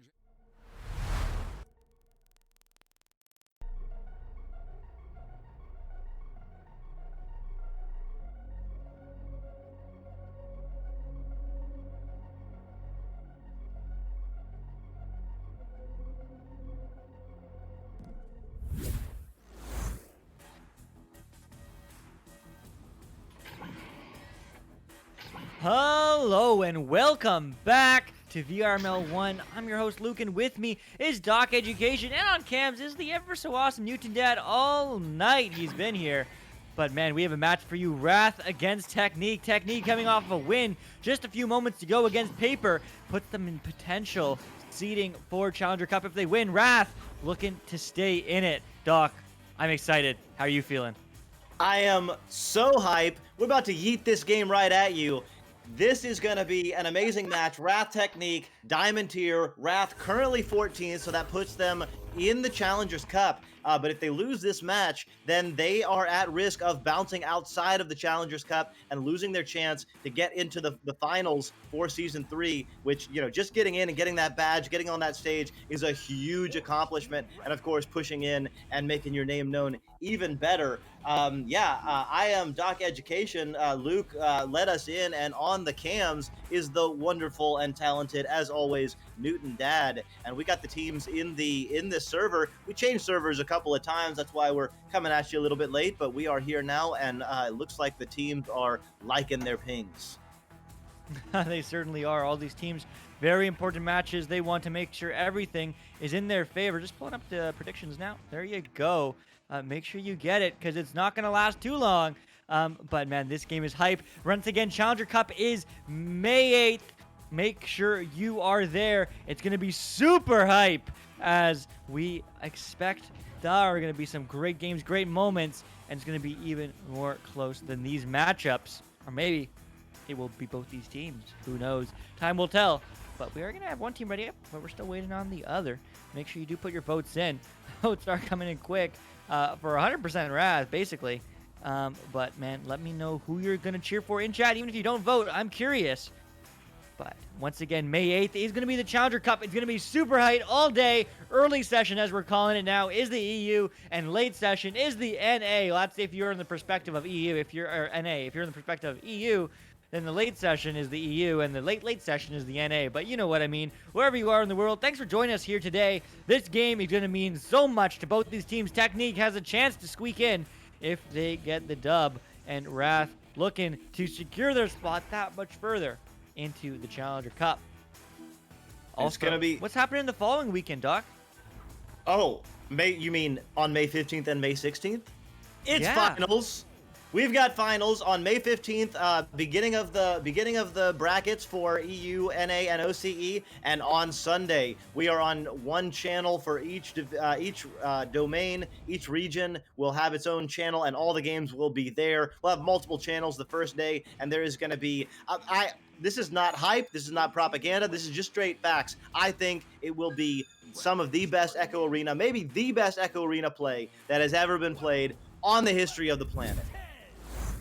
I certainly agree, and let's see some great Echo Arena right here, right now. Wrath Technique round 1. Doc, take us in. They're coming out of the gates. Who's going to get a hit on it first? It is Wrath. Disc is in the bubble of, and JDG is there, as he always is, as the name implies. Dips it in. There are stacks together, but Wrath, all 4 members, back fast. All the way back fast, and it's going to go right back the other way. Link 1 looking to find his teammates, bouncing high, but bouncing into the backhands of JDG, who is always there, ready to recover. Going back the other way now. Stacks are coming through, and do they find the back of the net? Yes, they do. JDG is here, and he's here to party. Technique putting 2 on the board. Well, 30 seconds in, and this game has already not disappointed. Disc has bounced back and forth in the arena about 4 or 5 times already, and these teams are absolutely flying. The passes are flying. The finish there from JDG. So right now it is Wrath and Link 1 passing over to Essend, moving along the left side, getting stunned out. No, getting the ender on, but Disc is bounced out. JDG passes to the teammate Tortoise. Tortoise looking to pass it down and clear it out. Clear it out, but it now bounced high and into the hands of Tejada, who's going to go downfield, but get immediately turned around by Sports. I blow at Sports, who is going to clear it to his teammates, but unfortunately not the pass he was looking for. He wasn't really looking for a clear either, as Nas is going to pick it up, but it's going to get quickly picked up again by Tejada. Tejada low, and it is going to go back and forth, back and forth, and back and forth. Turnovers, but Technique gets the clear into the hands of Sports. Well, what a snag by Sports. Chuck Not Norris bouncing off his teammate Link 1 with the long shot. The slim mail shot.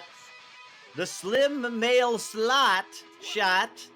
Beautiful finish there by Chuck. Yeah, what a play. Taking the early lead, Wrath.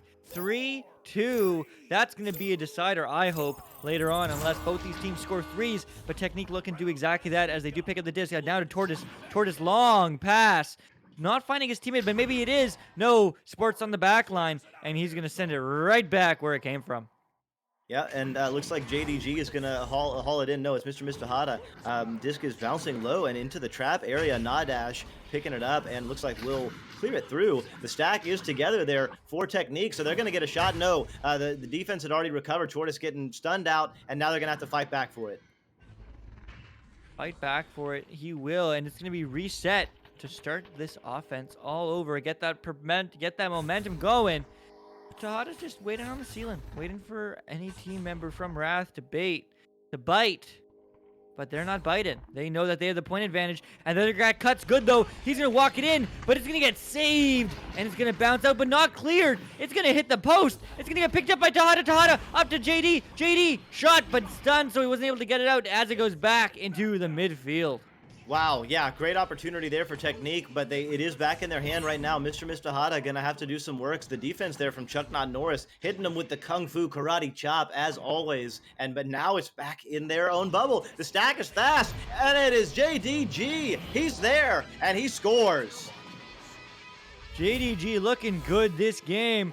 As I said, Technique coming off. This is their doubleheader for them. They were just on Channel 3 beating Paper 2-0. Another big key win for them. So they're feeling good. They're feeling it, and they are looking to take this game also into. But Wrath has something to say about that. Now with the just advantage, down to Link 1. Link 1 cleared long to Chuck Not Norris. That's an open three, and that's good. 17 meters out, 16 meters a second, and only a second away. They take the lead back. 6-4 Wrath. Amazing passing there. 2 quick passes, long passes, but incredibly deadly accurate, and a beautiful 3. So just like that, both teams have scored two goals, but 2 threes from Wrath mean that they're up by 2. They certainly are. And Tahada is looking to come right back in Technique as Tortoise clears in the midfield, but not finding its mark. Instead, Esend is going to pick it up, but send it the wrong way. Instead, it's going to get picked up by JD is here, who's done so much this game so far. But that's a pass. That's a pass to Tortoise. Tortoise trying to go for the low-angle shot, but that pass, no! That post is there, and that's the third time the charm is not the charm. It's going to bounce out and back into the midfield. Amazing defense, ready to be there, ready to put pressure on in the bubble was Wrath. They're really making Technique work for it. Of course, a couple little dings for Technique as well. They've left some points on the table, so to speak. JDG now doing a little bit of work. This passing is absolutely textbook. Nadash is on the top. JDG cutting in, but Sports with the amazing save. With this save, keeping them in this game, but he's going to get picked up, I think, eventually by Technique. Yeah, there you go. There they go. As Tahada passes it up to Tortoise. Tortoise immediately gets stunned, though, as that was only one option. But the cross pass now back to Tortoise. Tortoise walking it in. 2-on-2. Maybe the option cut, and it's good. Tied at 6. Technique come back. Beautiful read by Tortoise. Tortoise and Tahada were kind of very close in parallel, and just as they split into the bubble, Tortoise went a little bit far away, toward the backside and drew the defender out enough to create room for that pass, and Tahada just flew in and finished it. Absolutely amazing work by both players, and right now his game is tied, and Mr. Hada putting pressure on Tortoise with the disc. They're going to go 2-on-1. Everybody's flying in. Link 1 flies in, but picking it up is JDG and putting it in. They're up by 2.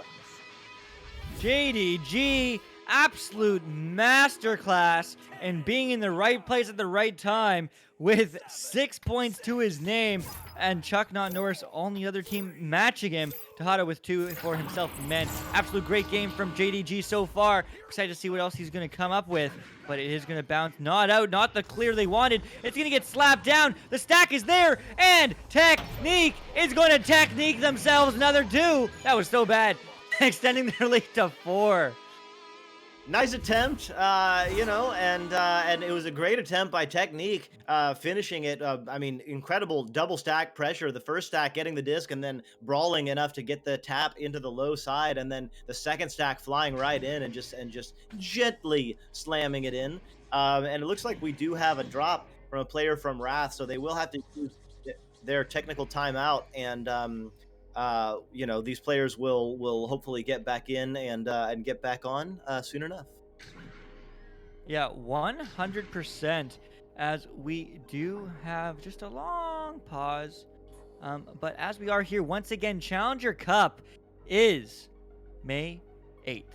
Be there. It's going to be so hype. Both these teams are fighting for it. Let's pull up the standings real quick because I have some spicy updates. Wrath, an hour ago, was ranked 13th.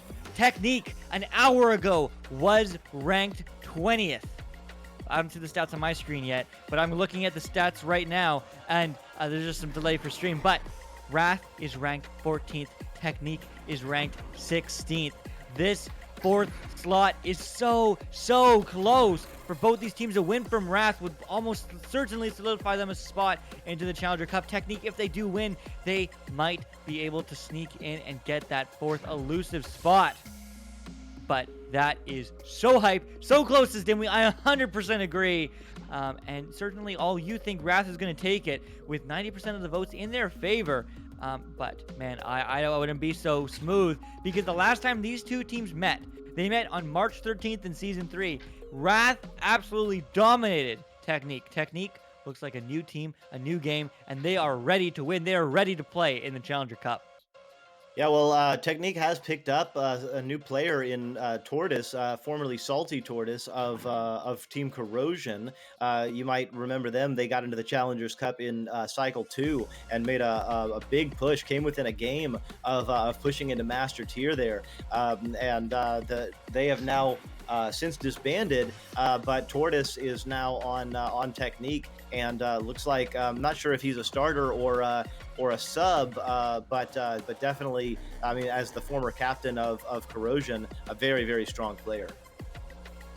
Certainly is. As you're just waiting for Link 1 to come back, but man, like, this is just so great. I love seeing these final matchups.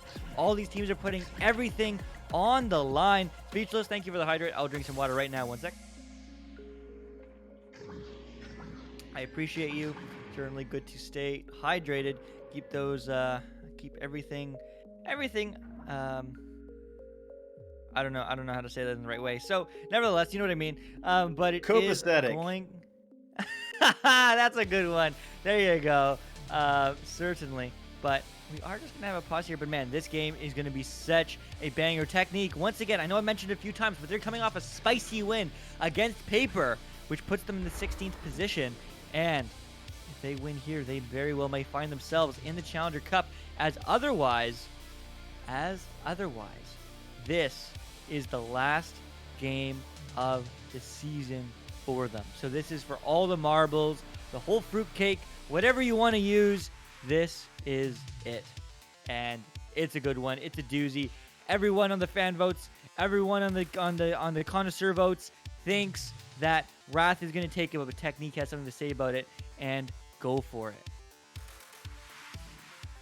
Yeah, I mean, it has been an absolute pleasure to watch the beginning of this match. Technique's left some points on the table. They could be up by even more right now. It is not a fluke. There is no they are absolutely deserving of this 4-point lead right now. And I think they're going to keep the pedal to the metal. The only question is, with this slight cooldown, as we do get the fourth member of Wrath back in, can Technique stay hot? It looks like a couple of their players, JDG and Nodash, are zipping around doing a couple of re-grabbing drills that they prefer, and that can keep you warm. That can also tire you out, especially if it goes to a round 3. So all those little small psychological and physiological factors definitely go into winning at this high level. Yeah, I mean, and that's so important to know. I mean, at all levels, all those things are really important. Mental, physical, all the little tiny tips and all the little things, how you're feeling walking into this match, but it's all that much bigger. It's all exacerbated at this level, trying to break into that Challenger Cup. But we are casting across all channels, you know, VRML 1, 2, and 3 all day May 8th, all day May 15th, but on May 16th, make sure you are there. We're going to finish it off all in one channel, all consolidated on VRML 1. So make sure you are there. Put it in your calendars. Follow us on Twitter. But this game is to see who's going to show up on May 8th. And let's see if Wrath will or Technique will take the cake, as they are going to walk out with the just advantage.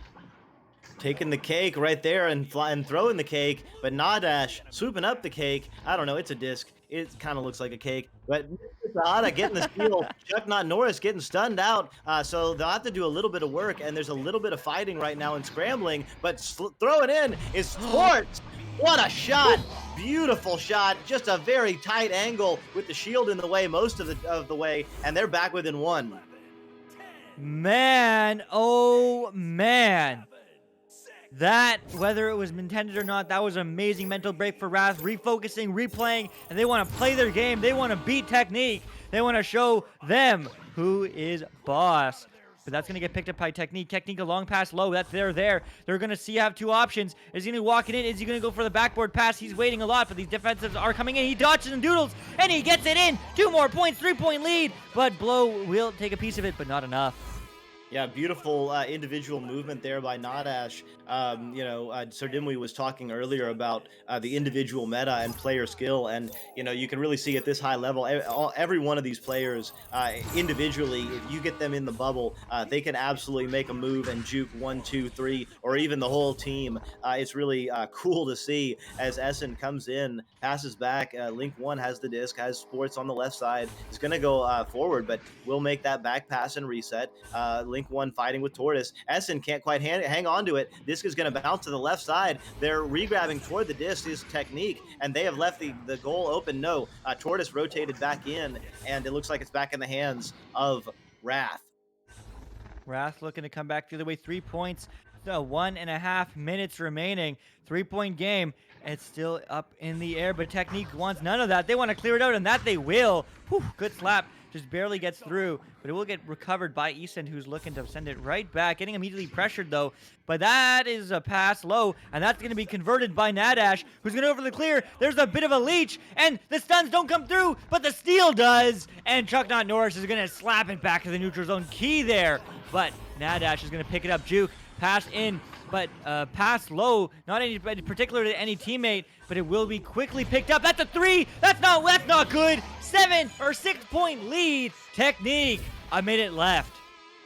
Wow, that was huge. Sports jumping out of the goal to get a hand on it, but tapped it in the end right to JDG, and JDG, seeing that goal was open, just flicked it right in. So 6 points, 6-point lead. It is going to be, I think, nigh impossible. We'll give them the benefit of the doubt. If they can score quickly, they might have a chance, but just like that, Nadash getting a handle on it, and that will close the round. So round 1 is going to go to Technique, and can they score more? No, not that time, but they still have 20 more seconds. Man, then they still do. 15 now, walking it in, passing high, but just a bit of miscommunication or just not awareness. I'm not sure. Either way, 8 seconds now. Nadash is going to just hold on to it. People are going to pressure him, but maybe, oh my goodness, they do it. 17-9, 2 more just to put the icing on this metaphorical disc cake. 17-9 is an 8-point lead. Technique looking good. Round 1, hungry for that Challenger Cup spot. I like how you brought that back around to the disc cake there. I hope that one dies quickly. But in any case, Technique, taking it, and points do matter in MMR. So, when you're Technique and you're out on the bubble trying to get into that 4th spot for the Challengers Cup, definitely every point, winning is good, but winning by a lot is even better. Yeah, it certainly is. And that's certainly going to help. 8-point lead. That's dominant. Every point counts, as you just said. But there still is 2 rounds left. Once again, last time these two teams faced each other, Wrath dominated 33-5 so long ago. New roster, new lineup, new information. And as always, the more you play, better cohesion and better skill level as these teams are looking to break into that ever so elusive Master Division. However, this is the game. This is the big deciding match. Is this Wrath's last game too? I'm gonna check.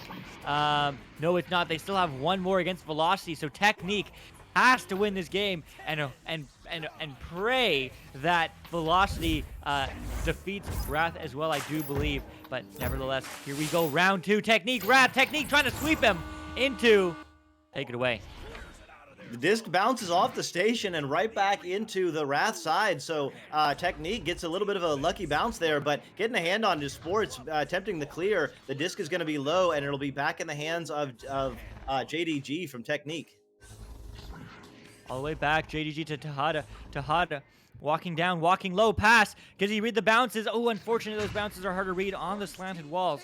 But Chuck Not Norris will pick it up and toss it the other way. But there is no stack. Friendly stack. He stops the long 3. I think that was on target. But Sports is going to walk it in to Easton. Easton's going to just send it back the other way. Now Chuck Not Norris is going to pick it up, but slow down the pace as he's getting pressure, trying to bait out a defender with 0-0 scoreline. That defender is back. He's pressuring. Is he fast enough? Yes, he is. Gets the steal. JD is always there. That should be his new name as JD picks it up. JDG picks it up and tosses it into the neutral zone.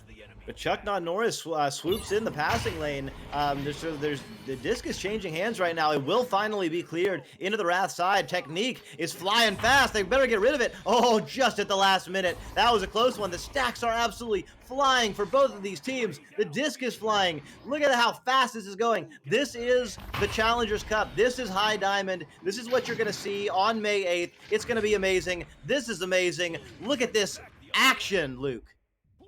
Yeah, this action is incredible. Both these teams, everything on the line, but more so for Technique, and they're going to look to gotta do it, but the stuns come through, and the disc doesn't, as Link 1 will link up with the disc and clear it all the way down. But now it will be Tortoise high, bouncing off the head, I do believe, of somebody, but JD is here across the Tortoise juking too much, as Esend is going to toss it right back down the field as this race comes through.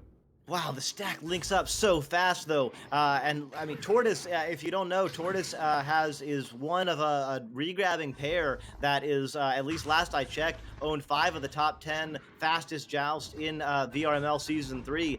So Tortoise can really move. Tortoise on the backside, passing into the cutter. No one there, though. Mr. Hada getting stunned out, so the disc will be bounced out, and JDG on the back line. JDG, though, looking... Time is everything, but there's no rush. It's still 0-0. Both these teams are even, but that first goal advantage is critical. JDG looking to do that for his team. That's a weird pass, but it is picked up. But it's going to get immediately turned over. Chuck Not Norris getting the clear, and there's only one player through, and it is Norris getting a boost from somebody. But the stacks are knocked through. They're fragmented. It's an open 3. Does he hit those? No, he does not. He hits the post. Maybe the pressure getting to him. Maybe. I don't know. But that is eventually going to get cleared through the tunnel. And it will be picked up by the defensive rotations by Wrath. Wow. Fast and furious right now. Both team stacks are absolutely flying. Tortoise with the disc now, and it looks like Technique will look to reset.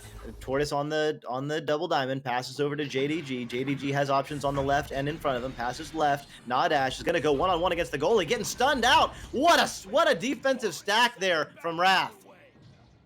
Yeah, absolutely amazing defense from them, keeping them in this game. But it is going to go low, and there's too slow as they find the 2. Chuck Not Norris gets it done. 2-0 Wrath. That is not an easy shot, y'all. I mean, I know it says it's only from 8 meters out, but he was flying in so fast, hauled it in, and just with an absolutely zero angle, falling away from the goal, threw it in absolutely beautifully. It certainly is, but JD is here rather, and going for another 3, but post Link 1 not able to link up with the back of the net, but Blow It Sports is going to go for the back pass, back to Isen, who's going to find it. 4-0 Wrath. They're getting ready. So Wrath with a little bit of momentum, a little bit of juice right now, some beautiful passing, and 4 quick points on the board after starting this game, a little bit slowly for both teams. Although I mean, I guess not slowly. It's just been incredible defense because the disc has been flying. The opportunities have been there. The goal is open right now. Going to take a shot. It's a little low.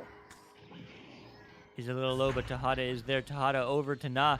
Na up high to JD is here. JD is here looking for the cut pass back. Na finds the back of the net in turn. 4-2. Techniques in it.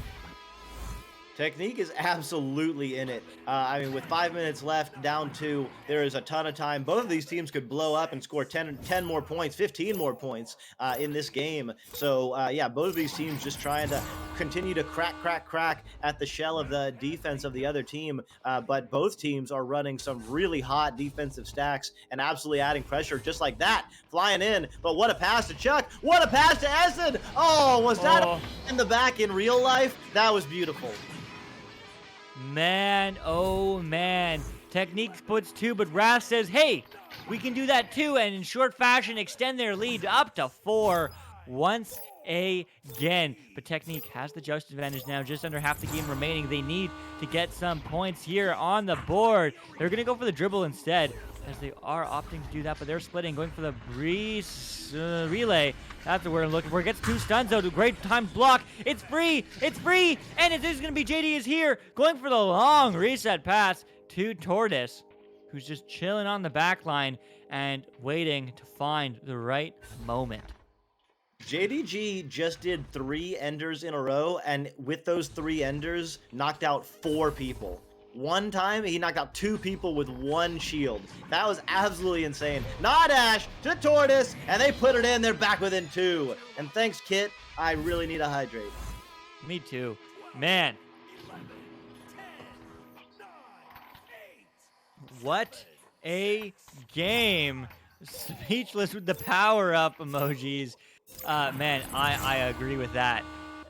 Technique, though, within 2. Wrath looking to extend that lead once again. Technique needs another goal here to tie it up, but Wrath's not gonna let them do that. It is gonna get picked up, though, by Blue. Dash gets the stun off, but doesn't get the clear he was looking for, but maybe, no, not quite, as Sports is gonna pass it high, but unfortunately not connecting with anybody now. Dash is now gonna have another opportunity clearing it out, and that's gonna be good, and that's gonna be a leech, and that's gonna be a long clear. Yes, pass. It's open. It's good. It's 2. The game is scored 6-all. Wow. Incredible passing, incredible play, incredible communication there by Technique. Was a 2, so it is a tie game. And yeah, Technique coming back, doing what they need to do. We got 2.5 minutes left, and we got a new ball game. Oh, we certainly do. It's like an overtime, except better, as there is 2.5 as opposed to just 2, but it's going to bounce high out from the Geo, actually. Eventually will get picked up, slapped forward, and that's going to be a pass. It's a 2-on-1. Oh, but he is going to get punched in the face, and Esan wants none of that and clears it right outfield down through the tunnel. Absolutely amazing, but Nadash on the backside. Oh, coming in, stealing it back, though, and clearing it through. The goal is going to be open. Will he take a shot? Yes. Oh, but he just misses off the iron. Wow, Tortoise in the area, but Link 1 throws it through. Mr. Mistahada has to dump it down. There's a lot of pressure on everyone right now, and that is a beautiful clear to the back line. All the way back to the back line. Tortoise walking it in. Tortoise looking for the bounce pass. Oh my goodness, what a play. JD is here, finishing the job, taking the lead. 8-6 Technique. What? That was absolutely mind-boggling. From the bounce pass from Tortoise to the way that JDG just kind of shimmied along the backside of the backboard there and finding a pocket. I mean, absolutely beautiful play, but beautiful team play, beautiful individual play. And right now, Wrath is down by 2, but look at that pass. Beautiful pass. Chuck Not Norris is wide open in space, going to be able to move it up. Essen cutting in. They're going 2-on-3 though, so we'll have to slow it down. Instead, elect for the pass, and that clear is good. Tortoise is flying through. Let's see who gets to it first. Man, it's going to be a bit of an aggressive stack, as one from each team member is part of 2 different ones, but will get picked up by Tortoise. All these teams are finding the hypotenuse of the disc as they are finding those passes, and they're getting the back of the net. Technique extend their lead to 4. Technique is on fire right now. They are really well connected. They know where each other are. Whenever they're under pressure, they're getting these no-look taps, these no-look passes, these resets. They are just absolutely in sync, and they're really working. Wrath now has to push it. 25 seconds left. It may already be over. And with that, Nadash is going to haul it in. There is not enough time. Technique is going to upset Wrath, and they may upset Wrath's chances at getting to the Challengers Cup. Wow, Technique proving that every point matters. They're putting their all in this match, and they take it 12-6 round 2. I forget what the score was round 1, but they won over 8 points, and that 8-point and then 6-point difference is going to matter so much. Wrath with one more game tomorrow, but the outcome of that match determines everything for Technique. But what a game! I'm hyped. Wow. I mean, absolutely top tier diamond matchup. That was insane. Technique absolutely putting on a show. I mean, Wrath played amazing as well. Wrath, you should not be hanging your head. Wrath played an absolutely fantastic match, but Technique just a little better today. And I mean, I'm looking at some of the highlights right now, just the individual play, the team play. If y'all like this, everyone, May 8th, next Saturday, not tomorrow, but a week from tomorrow, you're going to have 3 games of this at a time for 6 hours. That is 30 games to watch. It's going to be on channel 2, on channel 3, and on venues, and on VR Master League. It is going to be amazing. I dare I say there's going to be some wild stuff that happens on May 8th. And on May 15th and May 16th, we have finals coming, and that is going to be maybe some of the best Echo Arena that you've ever seen. I know it will be some of the best Echo Arena that you've ever seen, because it will be some of the best Echo Arena ever seen, and that's going to be a heck of a match, so make sure you are there. It will be a great day, but don't go too far away. That is all the diamond level high, high fighting for the Challenger Cup matches, and they're super hype. But we still have 2 more matches for you here today. We have one for you in about 10 minutes or so. It's going to be Easy Clap against Salamander Army.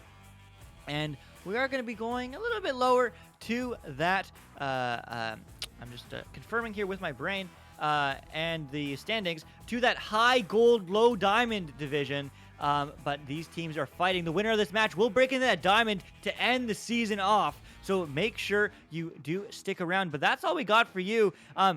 Doc, how do you want to end it? I mean, just saying thanks to the fans. The game is awesome, but what goes on in the chat is even better. And if we can get a few hundred of you to come see the Challengers Cup, 500, 600 plus, and then get to 1,000 plus. I want to crack 4 digits. I'm with you, Dimwi. I think we can do it. And it's going to be electric in the chat. It's going to be an awesome party. It's going to be great. Great way to hang out and end the season. I hope to see you all there. And with that, I think we should close it down and get ready for the next stream. So I have been DocEducation. With me has been Luke. And on the cams, Newton Dad. Thanks a lot, everyone. And we will see you soon for the next match.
VRware. Our passion is for the future.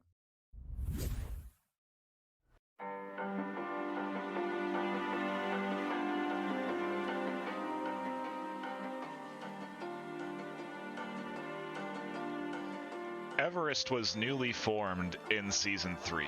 How did this team come together? I started from scratch again, I suppose.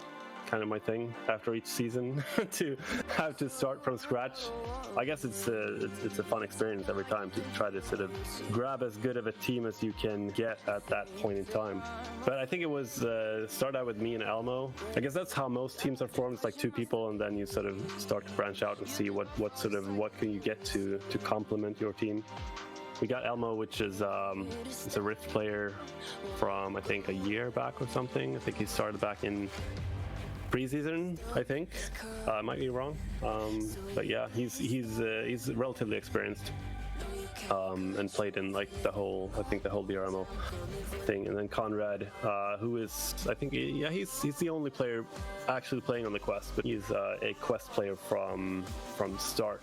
And then we started out with Wheeladdy, who was also a quest player, but figured the sort of discrepancy, the age difference was a bit too much there, so we decided to switch him out for Steffo, who also had been playing with Elmo. But yeah, so that's another thing that I've noticed, that it's the same thing with my previous team, the Alpha Ducks. It's easy to get, like, if you can get a pair of players that already familiar with each other, especially if they are doing a stack, if they're like front strikers or something, then it's a lot faster to make them sort of work in a team if they already have a good regrab understanding with each other. So we've had this lineup since like right before the first Challenger Cup or something, so like 6 weeks or something.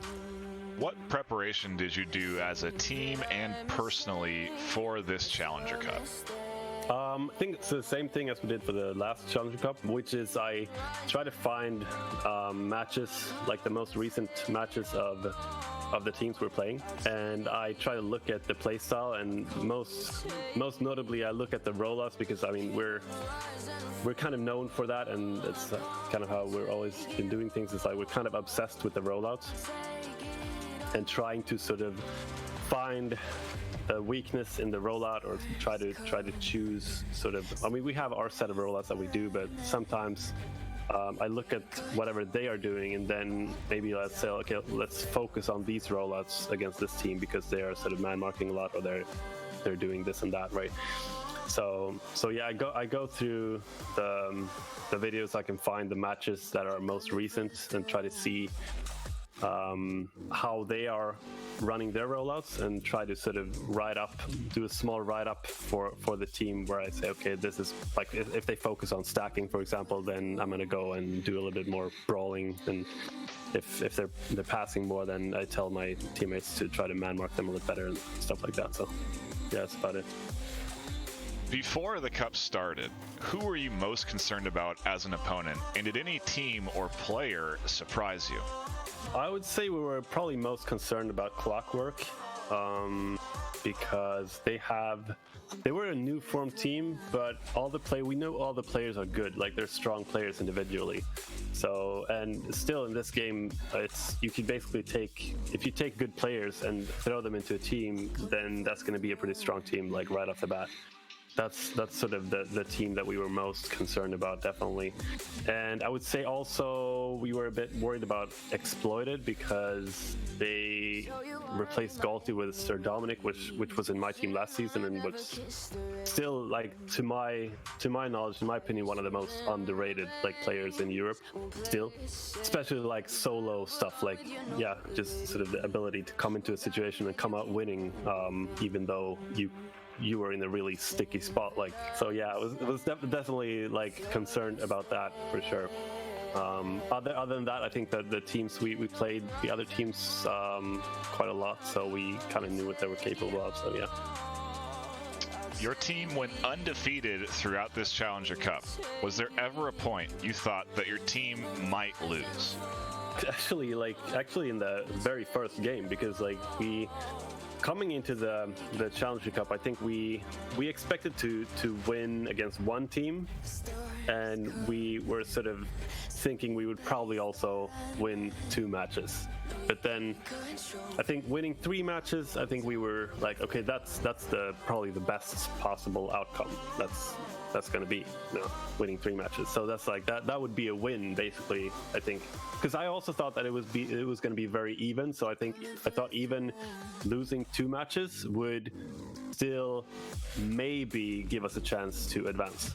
But yeah, and we still, like, even the first match we had to struggle a little bit. Like, it wasn't easy by any means. So I think right then and there, it's like I was like still like, okay, yeah, this is gonna turn out as I thought. Like, we might win this one, but we probably won't win more than two matches, like max 3. You've already played your first match in the Master Tier. How are you feeling about your second matchup in the Master Tier this weekend? I'm feeling good about it. I think we have a good chance of winning that one, I would say. It's hard to tell. Like, Quackheads is one of those teams that's like, yeah, the most amount of players that have sort of stuck together for a long time. It's been years.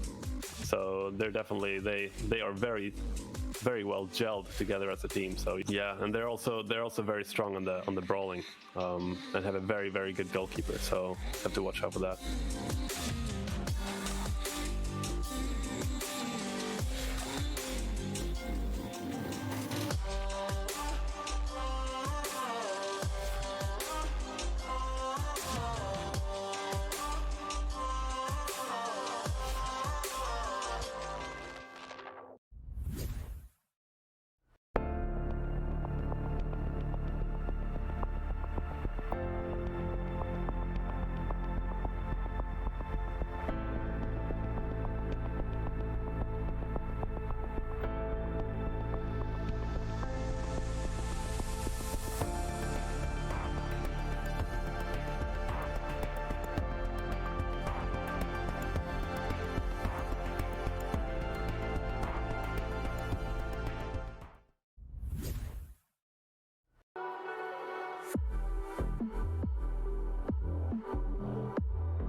Clockwork was newly formed in Cycle 2. How did this team come together? Both me, Ares, and Okina were like freeloaders. We didn't really belong anywhere. Especially me. For those who don't know, some people may know, but I played a lot in North America, even though I'm Europe. So basically what started happening was we started playing a lot of mixed scrims, or in North America that would be privates. And we just had fun together, right? So what we do is we created this team, and we started playing as this team against other teams, even though we didn't have officially a team, right? Because at the time, Baguette was in Hellbent, but he was also kind of bored and he wanted to play more. So we just played together for fun. And then we started beating teams that we quote unquote shouldn't beat. We were doing really well, right?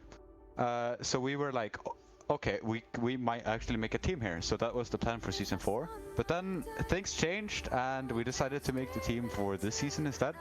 And Baguette offered to leave Team Hellbent to join us. So yeah, that's kind of the story. So we're just a bunch of friends going together playing some teams. What preparation did you do as a team and personally for the Challenger Cup? As a team, I think we weren't too worried about the Challenger Cup. We knew we were almost certainly going to.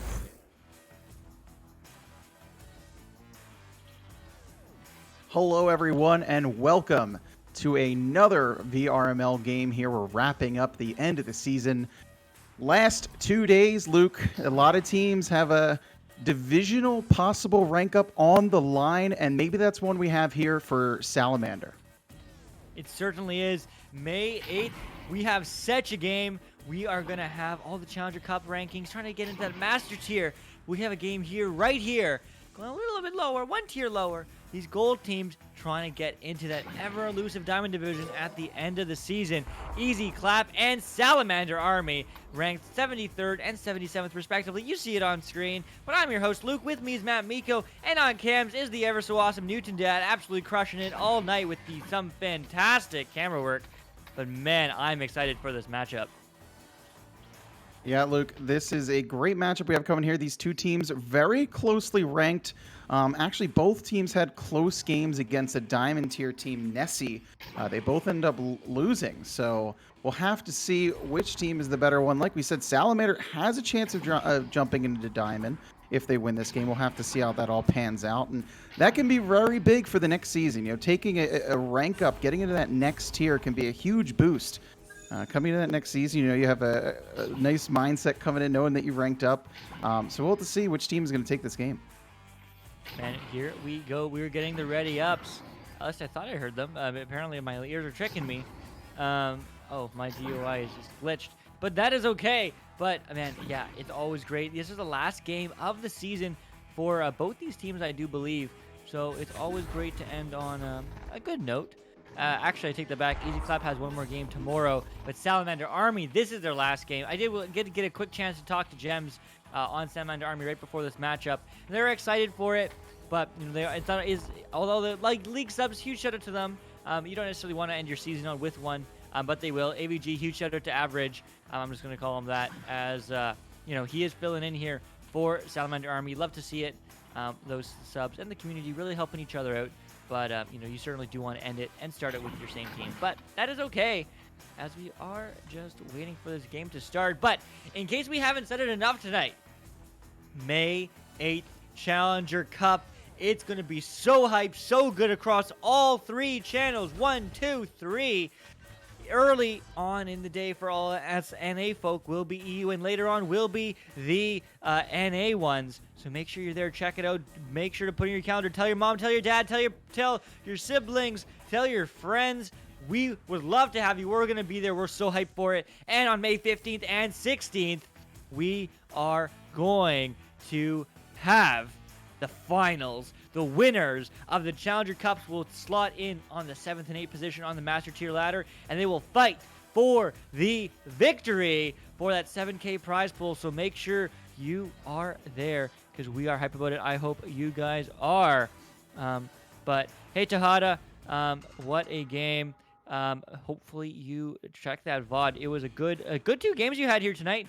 Tejada was ranked 20th coming into the games today, and now I'm not sure where he sits, but he was ranked 16th coming to the second match, and that much closer to getting into the Challenger Cup. But his fate is in the hands of Wrath tomorrow, I do believe, and how that game goes. But this game is Salamander Army trying to break into Diamond, trying to get the Challenger Cup next season. So here we go.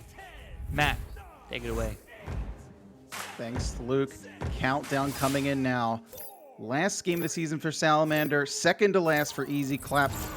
Big things on the line. Oh, the joust comes out, and it seems like the Salamander Army just flew by that disc. They really wanted to hit that with their heads there. But in will come Easy Clap. A shot there and a great save from Gems. And he's going to get this down the field. Quick stack coming now from Salamander Army. They're going to get there first. And puts it right in. Red Wolf had no one on him. A great stack there from Salamander. Yeah, what a great stack. Also, huge shout out to everyone in the chat.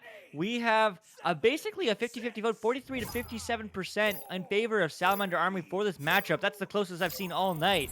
So Salamander Army starting off strong, but now Easy Clap will have an opportunity to pick it up. Sage clearing it all the way downfield, and they're going to chase it, but it will get the turnaround by Red Wolf in the stack from Salamander Army. Now the Salamander Army is going to get this all the way down the field, but Sage Esposito will pick it up. He's bounced around the floor looking for a pass, but he's actually just ended up clearing through the tunnel. It's intercepted by Salamander. They go for the sky shot right off the top and just a little bit wide.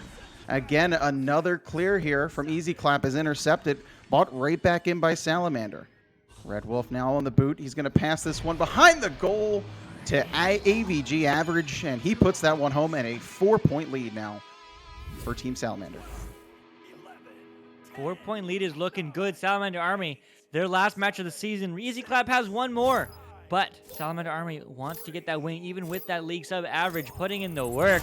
But here we go. 8.5 minutes still left. Lots of time. Easy Clap's going to try to recover, but they get the long clear. Somehow it goes past both the blue players on the side of the Salamander Army, but everyone's kind of clumping, finding those stacks maybe.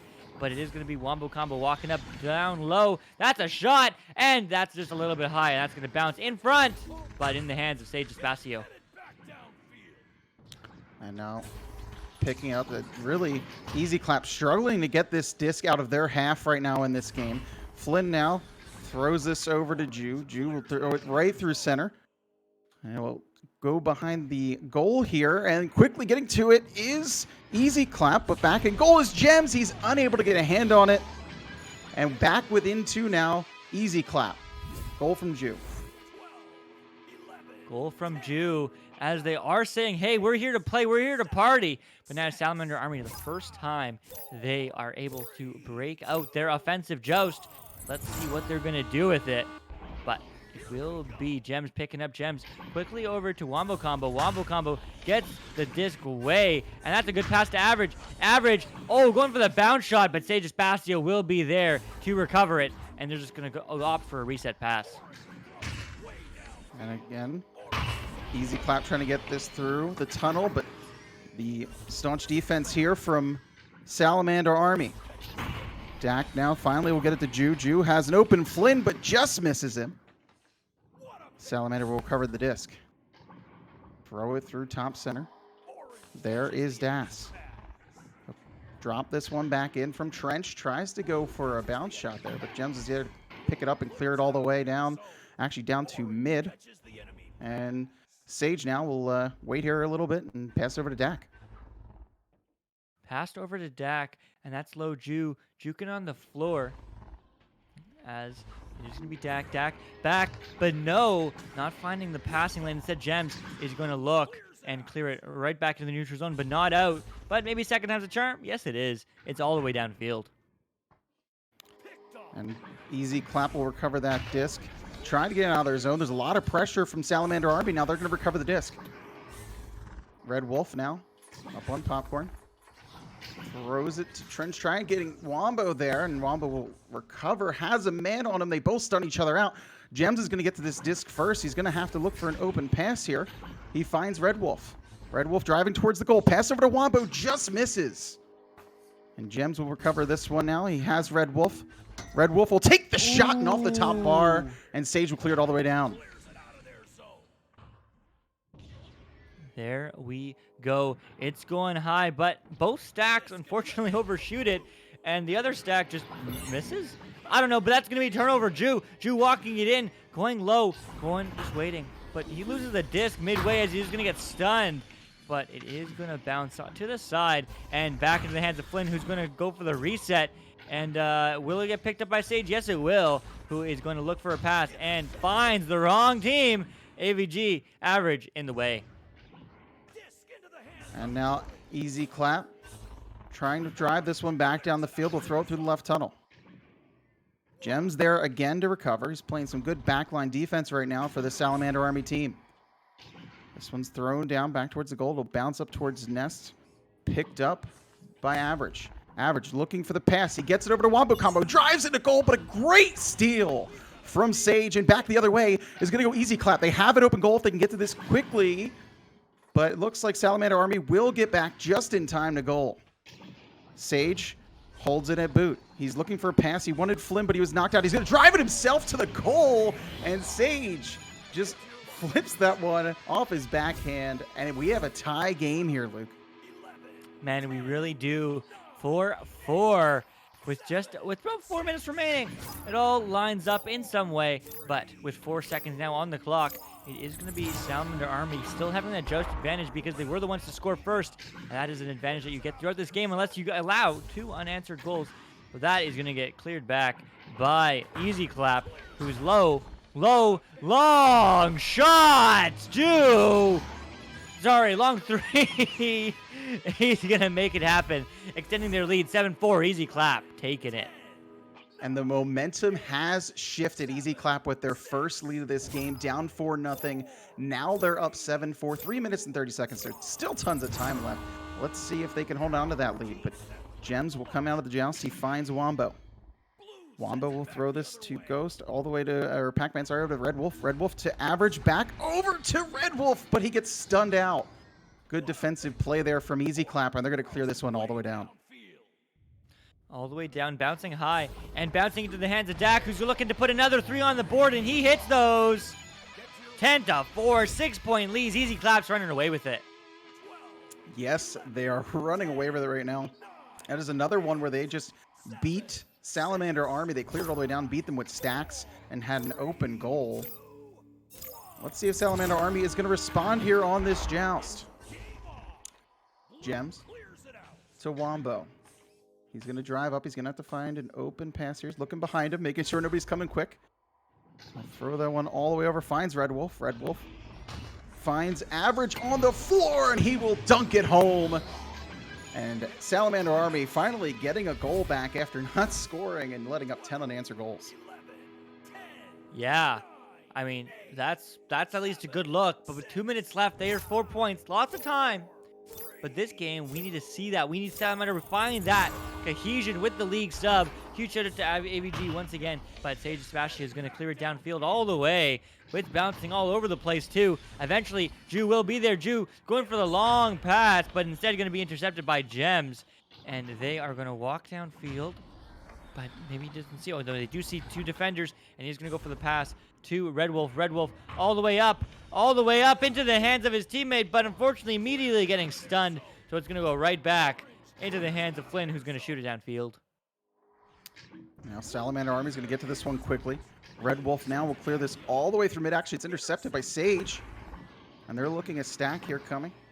They'll break it up, and Sage now is going to just take his time as they're in a 4-point lead, and Red Wolf's going to throw some pressure there, but Ju will get this pass over. Dak now driving towards goal, and Gems unable to grab that one. A 6-point lead here now with about 1:15 left to go. Salamander Army have their work cut out for them. They certainly do. 6 points is still possible, but that means they need to score 2 threes, and that's only going to go to OT. Salamander Army, what can they do? Gems is going to do something. They're going to pass it for Red Wolf. Red Wolf quickly down, but no, the relay doesn't connect. Instead, it's going to be back to Sage, who is ready to just shoot it right back, and he will do exactly that as it bounces deep into the half of Salamander Army. And time going off the clock right now. Salamander Army have to make something happen fast, but here comes Ju. He's going to say, forget about that. You have no time, as now an 8-point lead for Easy Clap. Man, Easy Clap. Every time I see them play, I feel just slaying Easy Clap when they're winning. But they're certainly looking good. Easy Clap finding those passes, finding those plays, and finding the back of the net now with 14 seconds left. They certainly can't win this one, but Salamander Army can maybe get another, or it can be Easy Clap getting the long 3 boop shot. And they're going to put this game away 17-6, beating Salamander by 11. A rough game there for Salamander Army. They came out hot. They were looking like they were going to take over the game. The game slowed down a little bit. And then Easy Clap said, okay, our turn. And they put up almost 17 unanswered points. Only 1-2 coming in between all those goals from Easy Clap, Luke.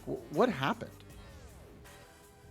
Man, I feel like it really was that long 3 that Easy Clap got really just changed the momentum. The first one, that is. They got many since then. And Salamander Army kind of fell apart. I mean, at the end of the day, I mean, huge shout out to League subs. They spend all their time trying to play well with these other teams, and AVG definitely doing a great job. Any points to his name? 4 points to their name. I don't know if it's he or she. But, Salamander Army, it is also tough to work with a sub, no matter how many points they do get. Maybe it's a bit of cohesion, not cohesion there.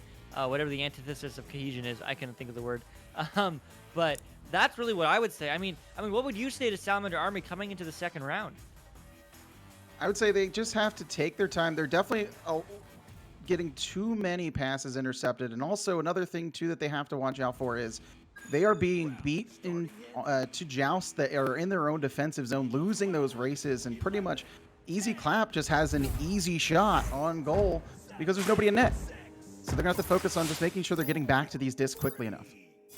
As here we go, round 2. Joust here. This time, Salamander does not go flying by it. They hit it with their heads here, and it's actually going to be picked up by Ju. He will clear it all the way downfield. We'll see who gets here first as the disc is bouncing around in the bubble. It looks like Easy Clap. Oh, actually, Dak almost had an open goal there for a second, but couldn't get a shot on goal now. Couldn't get a shot, and it's going to just go right out. Amazing defensive rotations. One getting the stun, one getting the goal. Oh, that's almost a 3, but that will be Red Wolf with the recovery, getting 3 early on the board. Salamander Army. And Easy Clap had an opportunity there, but this time Salamander got back quickly enough that they really didn't have a lot of time. They recovered, got it downfield themselves, and picked themselves up at 3. That's exactly what you said, Matt. I mean, you said you need those fast rotations coming from Salamander.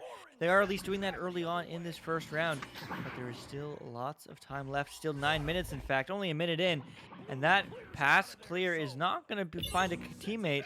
Instead, it's going to find Ju, who is going to get it stunned immediately from him, but it is going to be picked up once again by Ju, and it's going to get just taken, just absolutely thieved from Wombo Combo, who is shooting it downfield, but that's a good stack readable bounce. And the stack is going to come there, but they aren't going to be able to get the disc. Instead, it will be Flynn who's going to shoot it down, but it's going to be walked in by Red Wolf. Red Wolf gets stunned, and it's floating downfield. Now the stack's here to long bounce shot again, but will be recovered by Wombo. And once again passed up, and once again cleared downfield. But is that a long 3? No. Now a hit off shield down. Sage just gets that out of the bubble. It's going to be recovered by Salamander. Average now will drive this one up the field. He finds Red Wolf. Red Wolf over to Gems, and Gems hits Sage in the head and has an easy slam dunk. And now a 5-point lead here for Salamander Army, but they had a 4-point lead last game before everything went wrong. So we're going to have to see if they can hold on a little bit more to this lead that they have right now. I certainly hope so. But 5 points isn't all that much in the grand scheme of things. And Easy Clap knows that with 2 quick 3s. They already got 6 points last game really very quickly after a tie. And they're looking to do the same here. But Salamander Army wants none of that. They're looking back. They're looking for the pass. And they get it. Maybe. Yes, they do. No, it's turnovered. And it's going to be a shot. And it's going to be a 3. Ju getting on the board. 5-3, 2-point game. Still, Salamander Army in the lead. And Salamander Army had someone in goal right there. They reached out for just their arms just weren't long enough. And as a goalie, those are the worst. You think your arms are a little longer than they actually are, and just missing. And a 3-pointer there now makes this a 2-point game here. Quick swing. Salamander's gonna have to make sure that they don't let that get in their heads like it did last game. Gem's now gonna go for this disc, but he's beaten to it. And now it's slapped to midfield. Salamander now will get it back. Some passes missing their mark now. Easy Clap will clear it through tunnel. They try to get the stack together. It messes up Flynn. It looks like going to try to chase it himself, or Ju, sorry, but Salamander stack gets there first. Now midfield, Flynn. We'll clear this down into the zone. There's a little bit of back and forth here now, but picked off by Dak. He's looking for a pass. He has someone at nest. He just misses Sage. And now fighting alongside here. He'll try to just slap that one out to the ceiling. And back the other way will go the disc. All the way here, it's still a really back and forth game. Neither team able to really get a foothold. But maybe that's a long bounce shot. Is that in? No, so close though. But it is just going to go back and forth. It's just chilling. These teams are sweating out, but they're just chilling. They're back and forth, and Sage is going to change it and tie up the game. Easy Clap are in it to win it. 2 unanswered goals now. Yeah, and just a little bit of a lull there. Both teams just trying to get control of that disc, and then quickly Easy Clap got an opportunity, and they strike really quickly, tied this game up now. Salamander are looking at the same thing that happened last time. They got a quick lead and then quickly tied by Easy Clap. So now they're going to have to turn this around if they want to go to a game 3. As Gems will bring this through tunnel, he'll get a pass all the way over to Red Wolf. He's stunned out though. Flynn will get that loose disc, but has Red Wolf on. Oh, he just gets a nice pass back to goal. Sage will throw this, and now it looks like they're going to try to go for a dribble play here. And Sage going for that disc. He'll be the first one to get there. He's going to have a shot towards goal. Oh, no. Gets stunned out by Salamander Army, and they're going to clear this one all the way down. And is that a shot? That's actually, sorry, off a little bit wide. I was No, gonna it's give that over going to you. in. AVG. Oh, my goodness. 7-5, taking the lead. The league sub making it happen, but there still is lots of time remaining. 4.5 minutes now. Salamander Army is looking to maybe get a steal on this disc. Not quite sure, but Easy Clap is picking up Sage over to Flynn. Flynn is looking to win Ju 1-on-1, and it gets saved. Gems keeping them in this game as it's going to bounce in the midfield. And keeping it in the zone is Easy Clap. Ju has this one, but he's hit by Red Wolf. Red Wolf's going to get there first, but unable to clear it through like he wanted to. But the stack here from Salamander Army will get this one all the way down the field. They're going to try to get together. The stack unable to get... Oh, actually, the back stack comes in. The shot will just hit off of the backboard and miss. And now all the way back down the field as Easy Clap will clear this one down. Easy Clap is trying to recover, and they will get their bounce shot. Ju with the slap. What a play. Tied 7-all. Oh, man, they don't want to take this to round 3. And I don't know if you saw that right there from Easy Clap, but after Ju scored, he did a little dance. He got a little hyped up from his teammate there. Tie game again. Salamander Army, a missed opportunity on one side, and quickly the other way came Easy Clap to put in a 2-pointer. And now a shot here, bounce off the ceiling. Oh, actually a pass perfectly to Red Wolf. Wombo combo. What a play there, Luke. Yeah, man. Red Wolf, Wombo combo. That is the Wombo combo, as they are going to get 2 more points on the board. Damn, you said they were going to be 10. Unfortunately, they will not, as they can't get 10. Anyway, but it is going to go low. Sage Espacio will be there going high. 2.5 minutes on the clock. Quarter of the game left. Ju's looking for the open 3, but it's quickly closed as his ability to throw, because he is stunned in the head. But now it is going to be Gems. Gems throwing it all the way back downfield. What a clear from him. That's almost bouncing in, but it's bouncing high instead and into the hands of Flynn. And Sage now will take this one out of goal, gets that one out of his hands just quickly enough to Dax, who's going to throw this one all the way into the blue bubble. Salamander will try to get there first. Ooh, gets stunned out, was average, but Dak unable to get that disc. But now pushing is Easy Clap. Dax tries to get that one over to Ju, just a little bit of a misplay there, but Ju will recover and gets it back to Flynn. Flynn slowly pushing up. He's looking for someone to pass to. Has no pressure on him. He's going to go to Nest.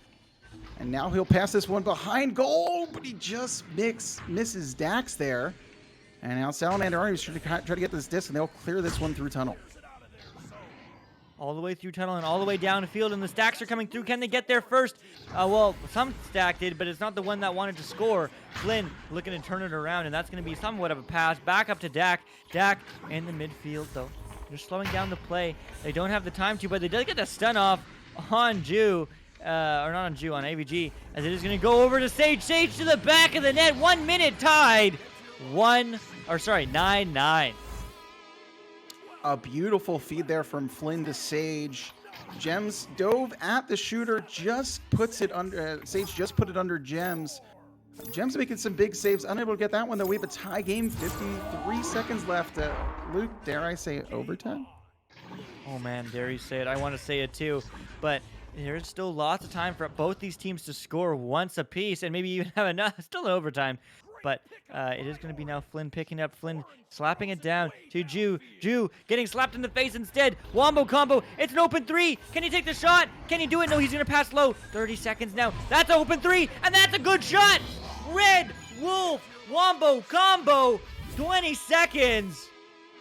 Dare I say 11 seconds. Okay, so they're going to have like 9, 5, 7 seconds on the thing. This might be going to a round 3. It might be going to round 3. Red Wolf said, no, we don't want to go to overtime. We want round 3. But last chance here from Easy Clap. They will get this one through. It's picked up. They're going to have a shot opportunity. Oh, but a great defensive play there from Average. locks round 2 for Salamander Army. We're going to round 3, Luke. We are going to round 3, and this is what I really wanted to see coming into this matchup. Both these teams so evenly matched. Salamander Army, you need to give them their money's worth, as this once again is their last match of the season. And Salamander Army might be able to break into Diamond Division from this win. Although I think that's really stringent on point differential, and I don't think it's very high so far. So maybe not, but very close nevertheless. Super high gold. Man, what a game we have on our hands. Easy Clap looking really good in the first round. The second half kind of ran away with it. But Salamander Army kind of ran away with this second game. Both games were very close, though, until, you know, a couple momentum swings there. I mean, what would you say is the biggest takeaway for Easy Clap coming into this round 3? Honestly, I don't think either team really played horribly that round. I think there were just some bounces that went a certain way for both teams. So I think for Easy Clap, they just have to focus on everything that they did right in the first round. Just, you know, getting their stacks faster to the disc like they did, beating the Salamander Army to those. And the big thing, though, too, is they have to make sure when they do have a chance that they're putting the disc in goal. There a couple times they had a shot opportunity that they missed, and Salamander Army just took the disc right back down the field and put it in the goal. And another thing too, Luke, goaltenders playing really well in this game. Gems with 3 saves. He had some really key saves in that game. And same on the other side for Sage Esposito for Easy Clap. Yeah, that's definitely worth saying. I'm just going to refresh my own personal stats here. But I guess the one thing I was like looking at is kind of, you know, how even the team stats are. You know, the assist percentage isn't really a huge indicator of anything. But there are more assists on the side of Salamander Army. And that's really important to see, in my opinion, because that means they're finding those passes, and those passes are including conversions to the back of the net. And I think that's really going to be a big deal coming in here into this third round. Saves are literally even 5 apiece on both teams. Steals, whatever. Stuns, though. There's 113 stuns on the side of Salamander Army after 2 rounds. It's not a ton. It's not the highest I've seen, but it is like 25% higher than Easy Clap with only 77. So maybe that's going to play a factor coming into this third round. I'm not sure. But possession's even. So these teams really well matched. Round 3 can go either way. But Salamander Army last game of the season. Easy Clap second last. Both these teams want to walk away with a dub, as we are going to get the unpods coming through. Yeah, and another thing too, you do have to question with the assist, the assist differential. Maybe it does mean Salamander is making the better passing plays, but at the same time, you have to wonder if you're Easy Clap. That just means that if you make some passing plays, maybe you have some more goal opportunities. And if you're Salamanders, that means you're letting a lot of guys just drive in and score goals. So we'll have to see here. Joust coming out. Again, another win here for Salamanders. Wombo Combo going to try to recover this one. Oh, but it's picked up by Flynn, and he'll get it through tunnel. Easily recovered by Salamanders. They'll clear this one all the way down towards Bubble. Go hit off. And Gems is going to get there first. He'll clear this one back. Resets. Red Wolf to Wombo Combo. Wombo Combo back to Red Wolf. And he's going to look all the way across, just missing Wombo over there now. And Dak is going to pick this one up and slaps it all the way down. All the way down, and the stack is there to recover, and the stack is just barely missing the disc. Now they will be, but that's too late. But no, it's not. The net's wide open. They just slam it in. 2-0. Easy Clap early in round 3. Yeah, great just transition there from Easy Clap. They get the disc out. They get the stack going down the field. They get the disc first, and there was some players there for Salamander, but they did leave the net open. Gems now. Off the joust. He messes this one up a little bit here. Pressure coming. Jew's going to put this one towards goal, but he just puts it wide. That's the type of opportunity you can't miss there. Dak now pressing in towards goal. A great save from Gems, and he'll clear this one down. The stack right away from Gems. Oh, but that took a weird bounce, and they're going to have to slowly take this one upfield as Easy Clap will get back in goal. He is going to get picked up by Wombo Combo. Wombo Combo down low, but bouncing into the hands of Sage Espacio. Over to Wombo Combo, but Jew is taking it immediately from his hands, going for the long shot. That's not quite in. Maybe he didn't know, but the stacks over there, the defensive ones at that. are there to pick it up and look the other way. Unfortunately, no passing options. Maybe going for a dribble, a play that is, but no, it's not going to find its mark. Instead, it's going to get passed right to Flynn. I'm not sure if he was hiding. Go right back into the blue bubble, and no one's picking it up. Finally, will get slapped down all the way, but Sage's Bastion on the back line is there, ready to pass it up, ready to pass it up, ready to pass it up, but doesn't find the mark to Flynn. Unfortunately, Red Wolf will be there to finally finish it off. Going to hit the shield, but will they be there to recover? Nope, just bouncing in the neutral zone. Junowell's going to take this bounce shot. Is he going to hit it? It's off the backboard and in a three-pointer. 39-meter shot there from Ju, and he puts Easy Clap up by 5 here at the start of round 3. Man, oh man. Easy Clap looking good for this round 3. But still 7.5 minutes remaining. But Easy Clap once again trying to go for another bounce shot, but doesn't quite find it. That shot doesn't quite find the back of the net either, but third time's the charm. Yes, it is. Ju slams it in for 2. 7-0. Onslaught coming right now from Easy Clap. Salamander going to have to calm this one down a little bit.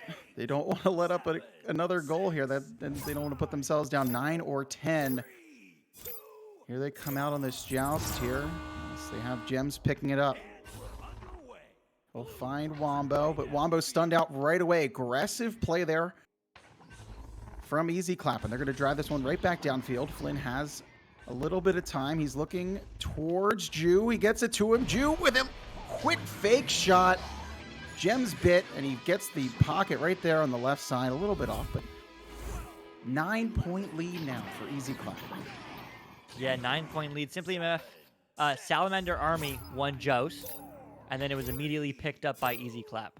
But anyway, it is going to be now the Joust advantage to Salamander Army, who's going to pass down low, just slapping it, and right back to the hands of AVG. AVG going for the long clear, maybe a pass, but doesn't quite find its mark. Instead, it's going to bounce right out of the bubble and into the waiting arms of Gems, who's looking for the cut high, diving deep, but loses the disc along the way, and it's going to get slapped back in the midfield. Stack is, actually misses from Salamander there and cleared all the way down. Easy Clap. Just missing that bounce off the sidewall. Almost found a home in the back of the net. The pressure kept on here by Easy Clap. Down underneath is Dak.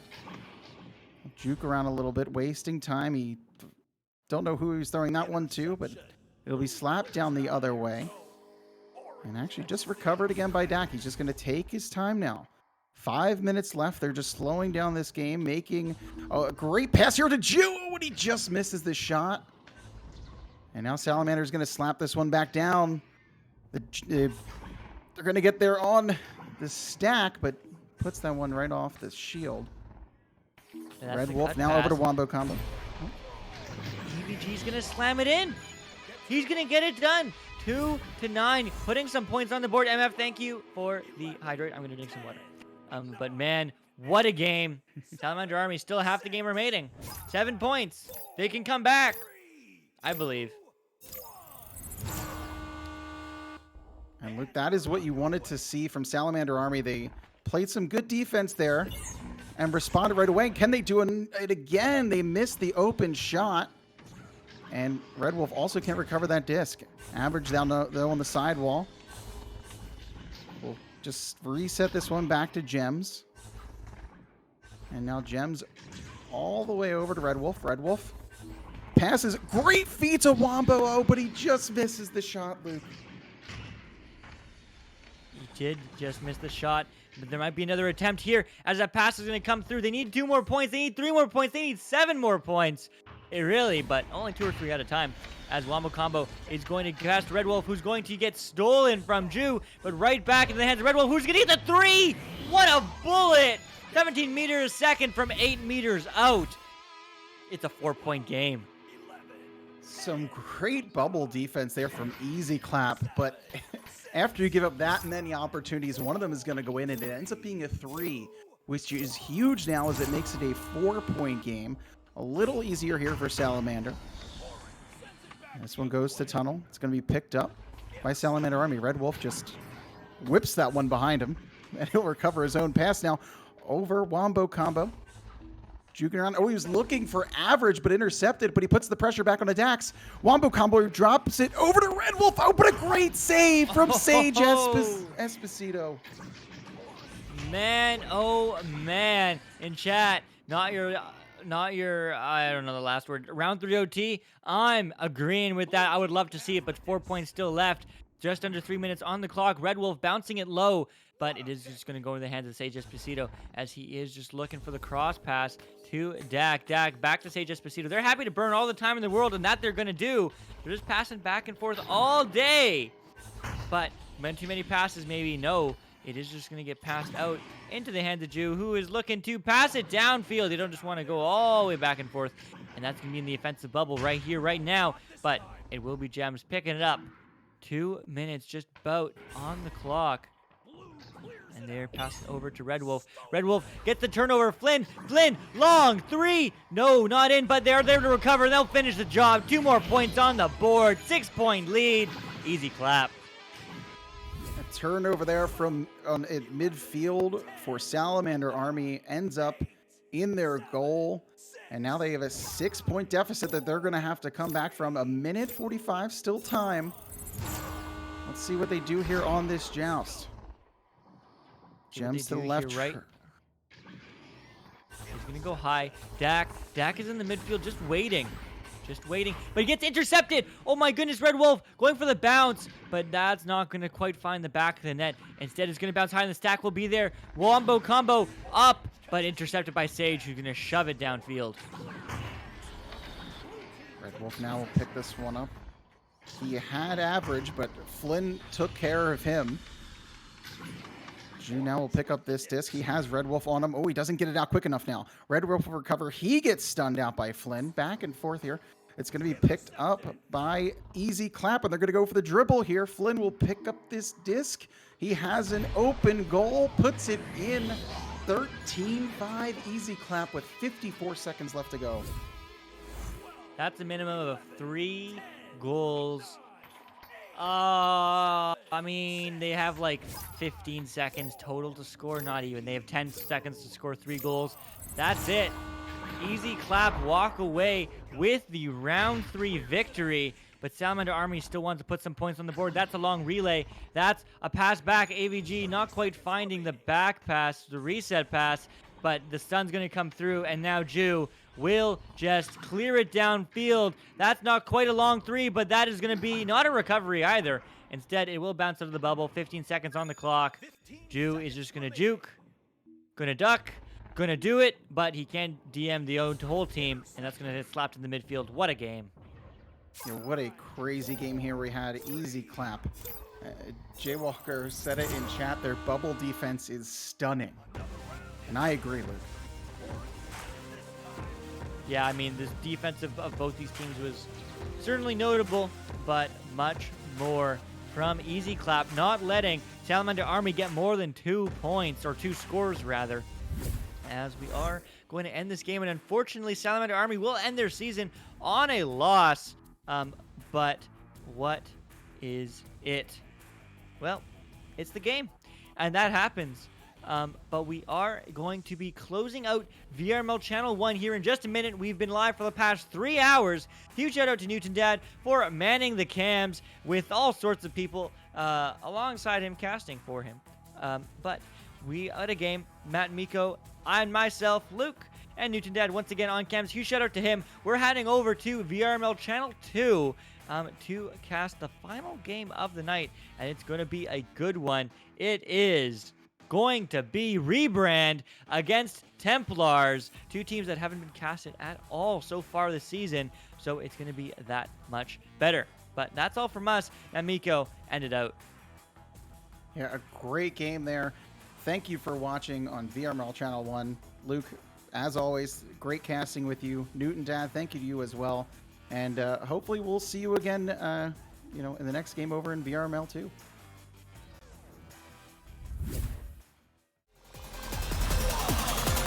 And we're underway.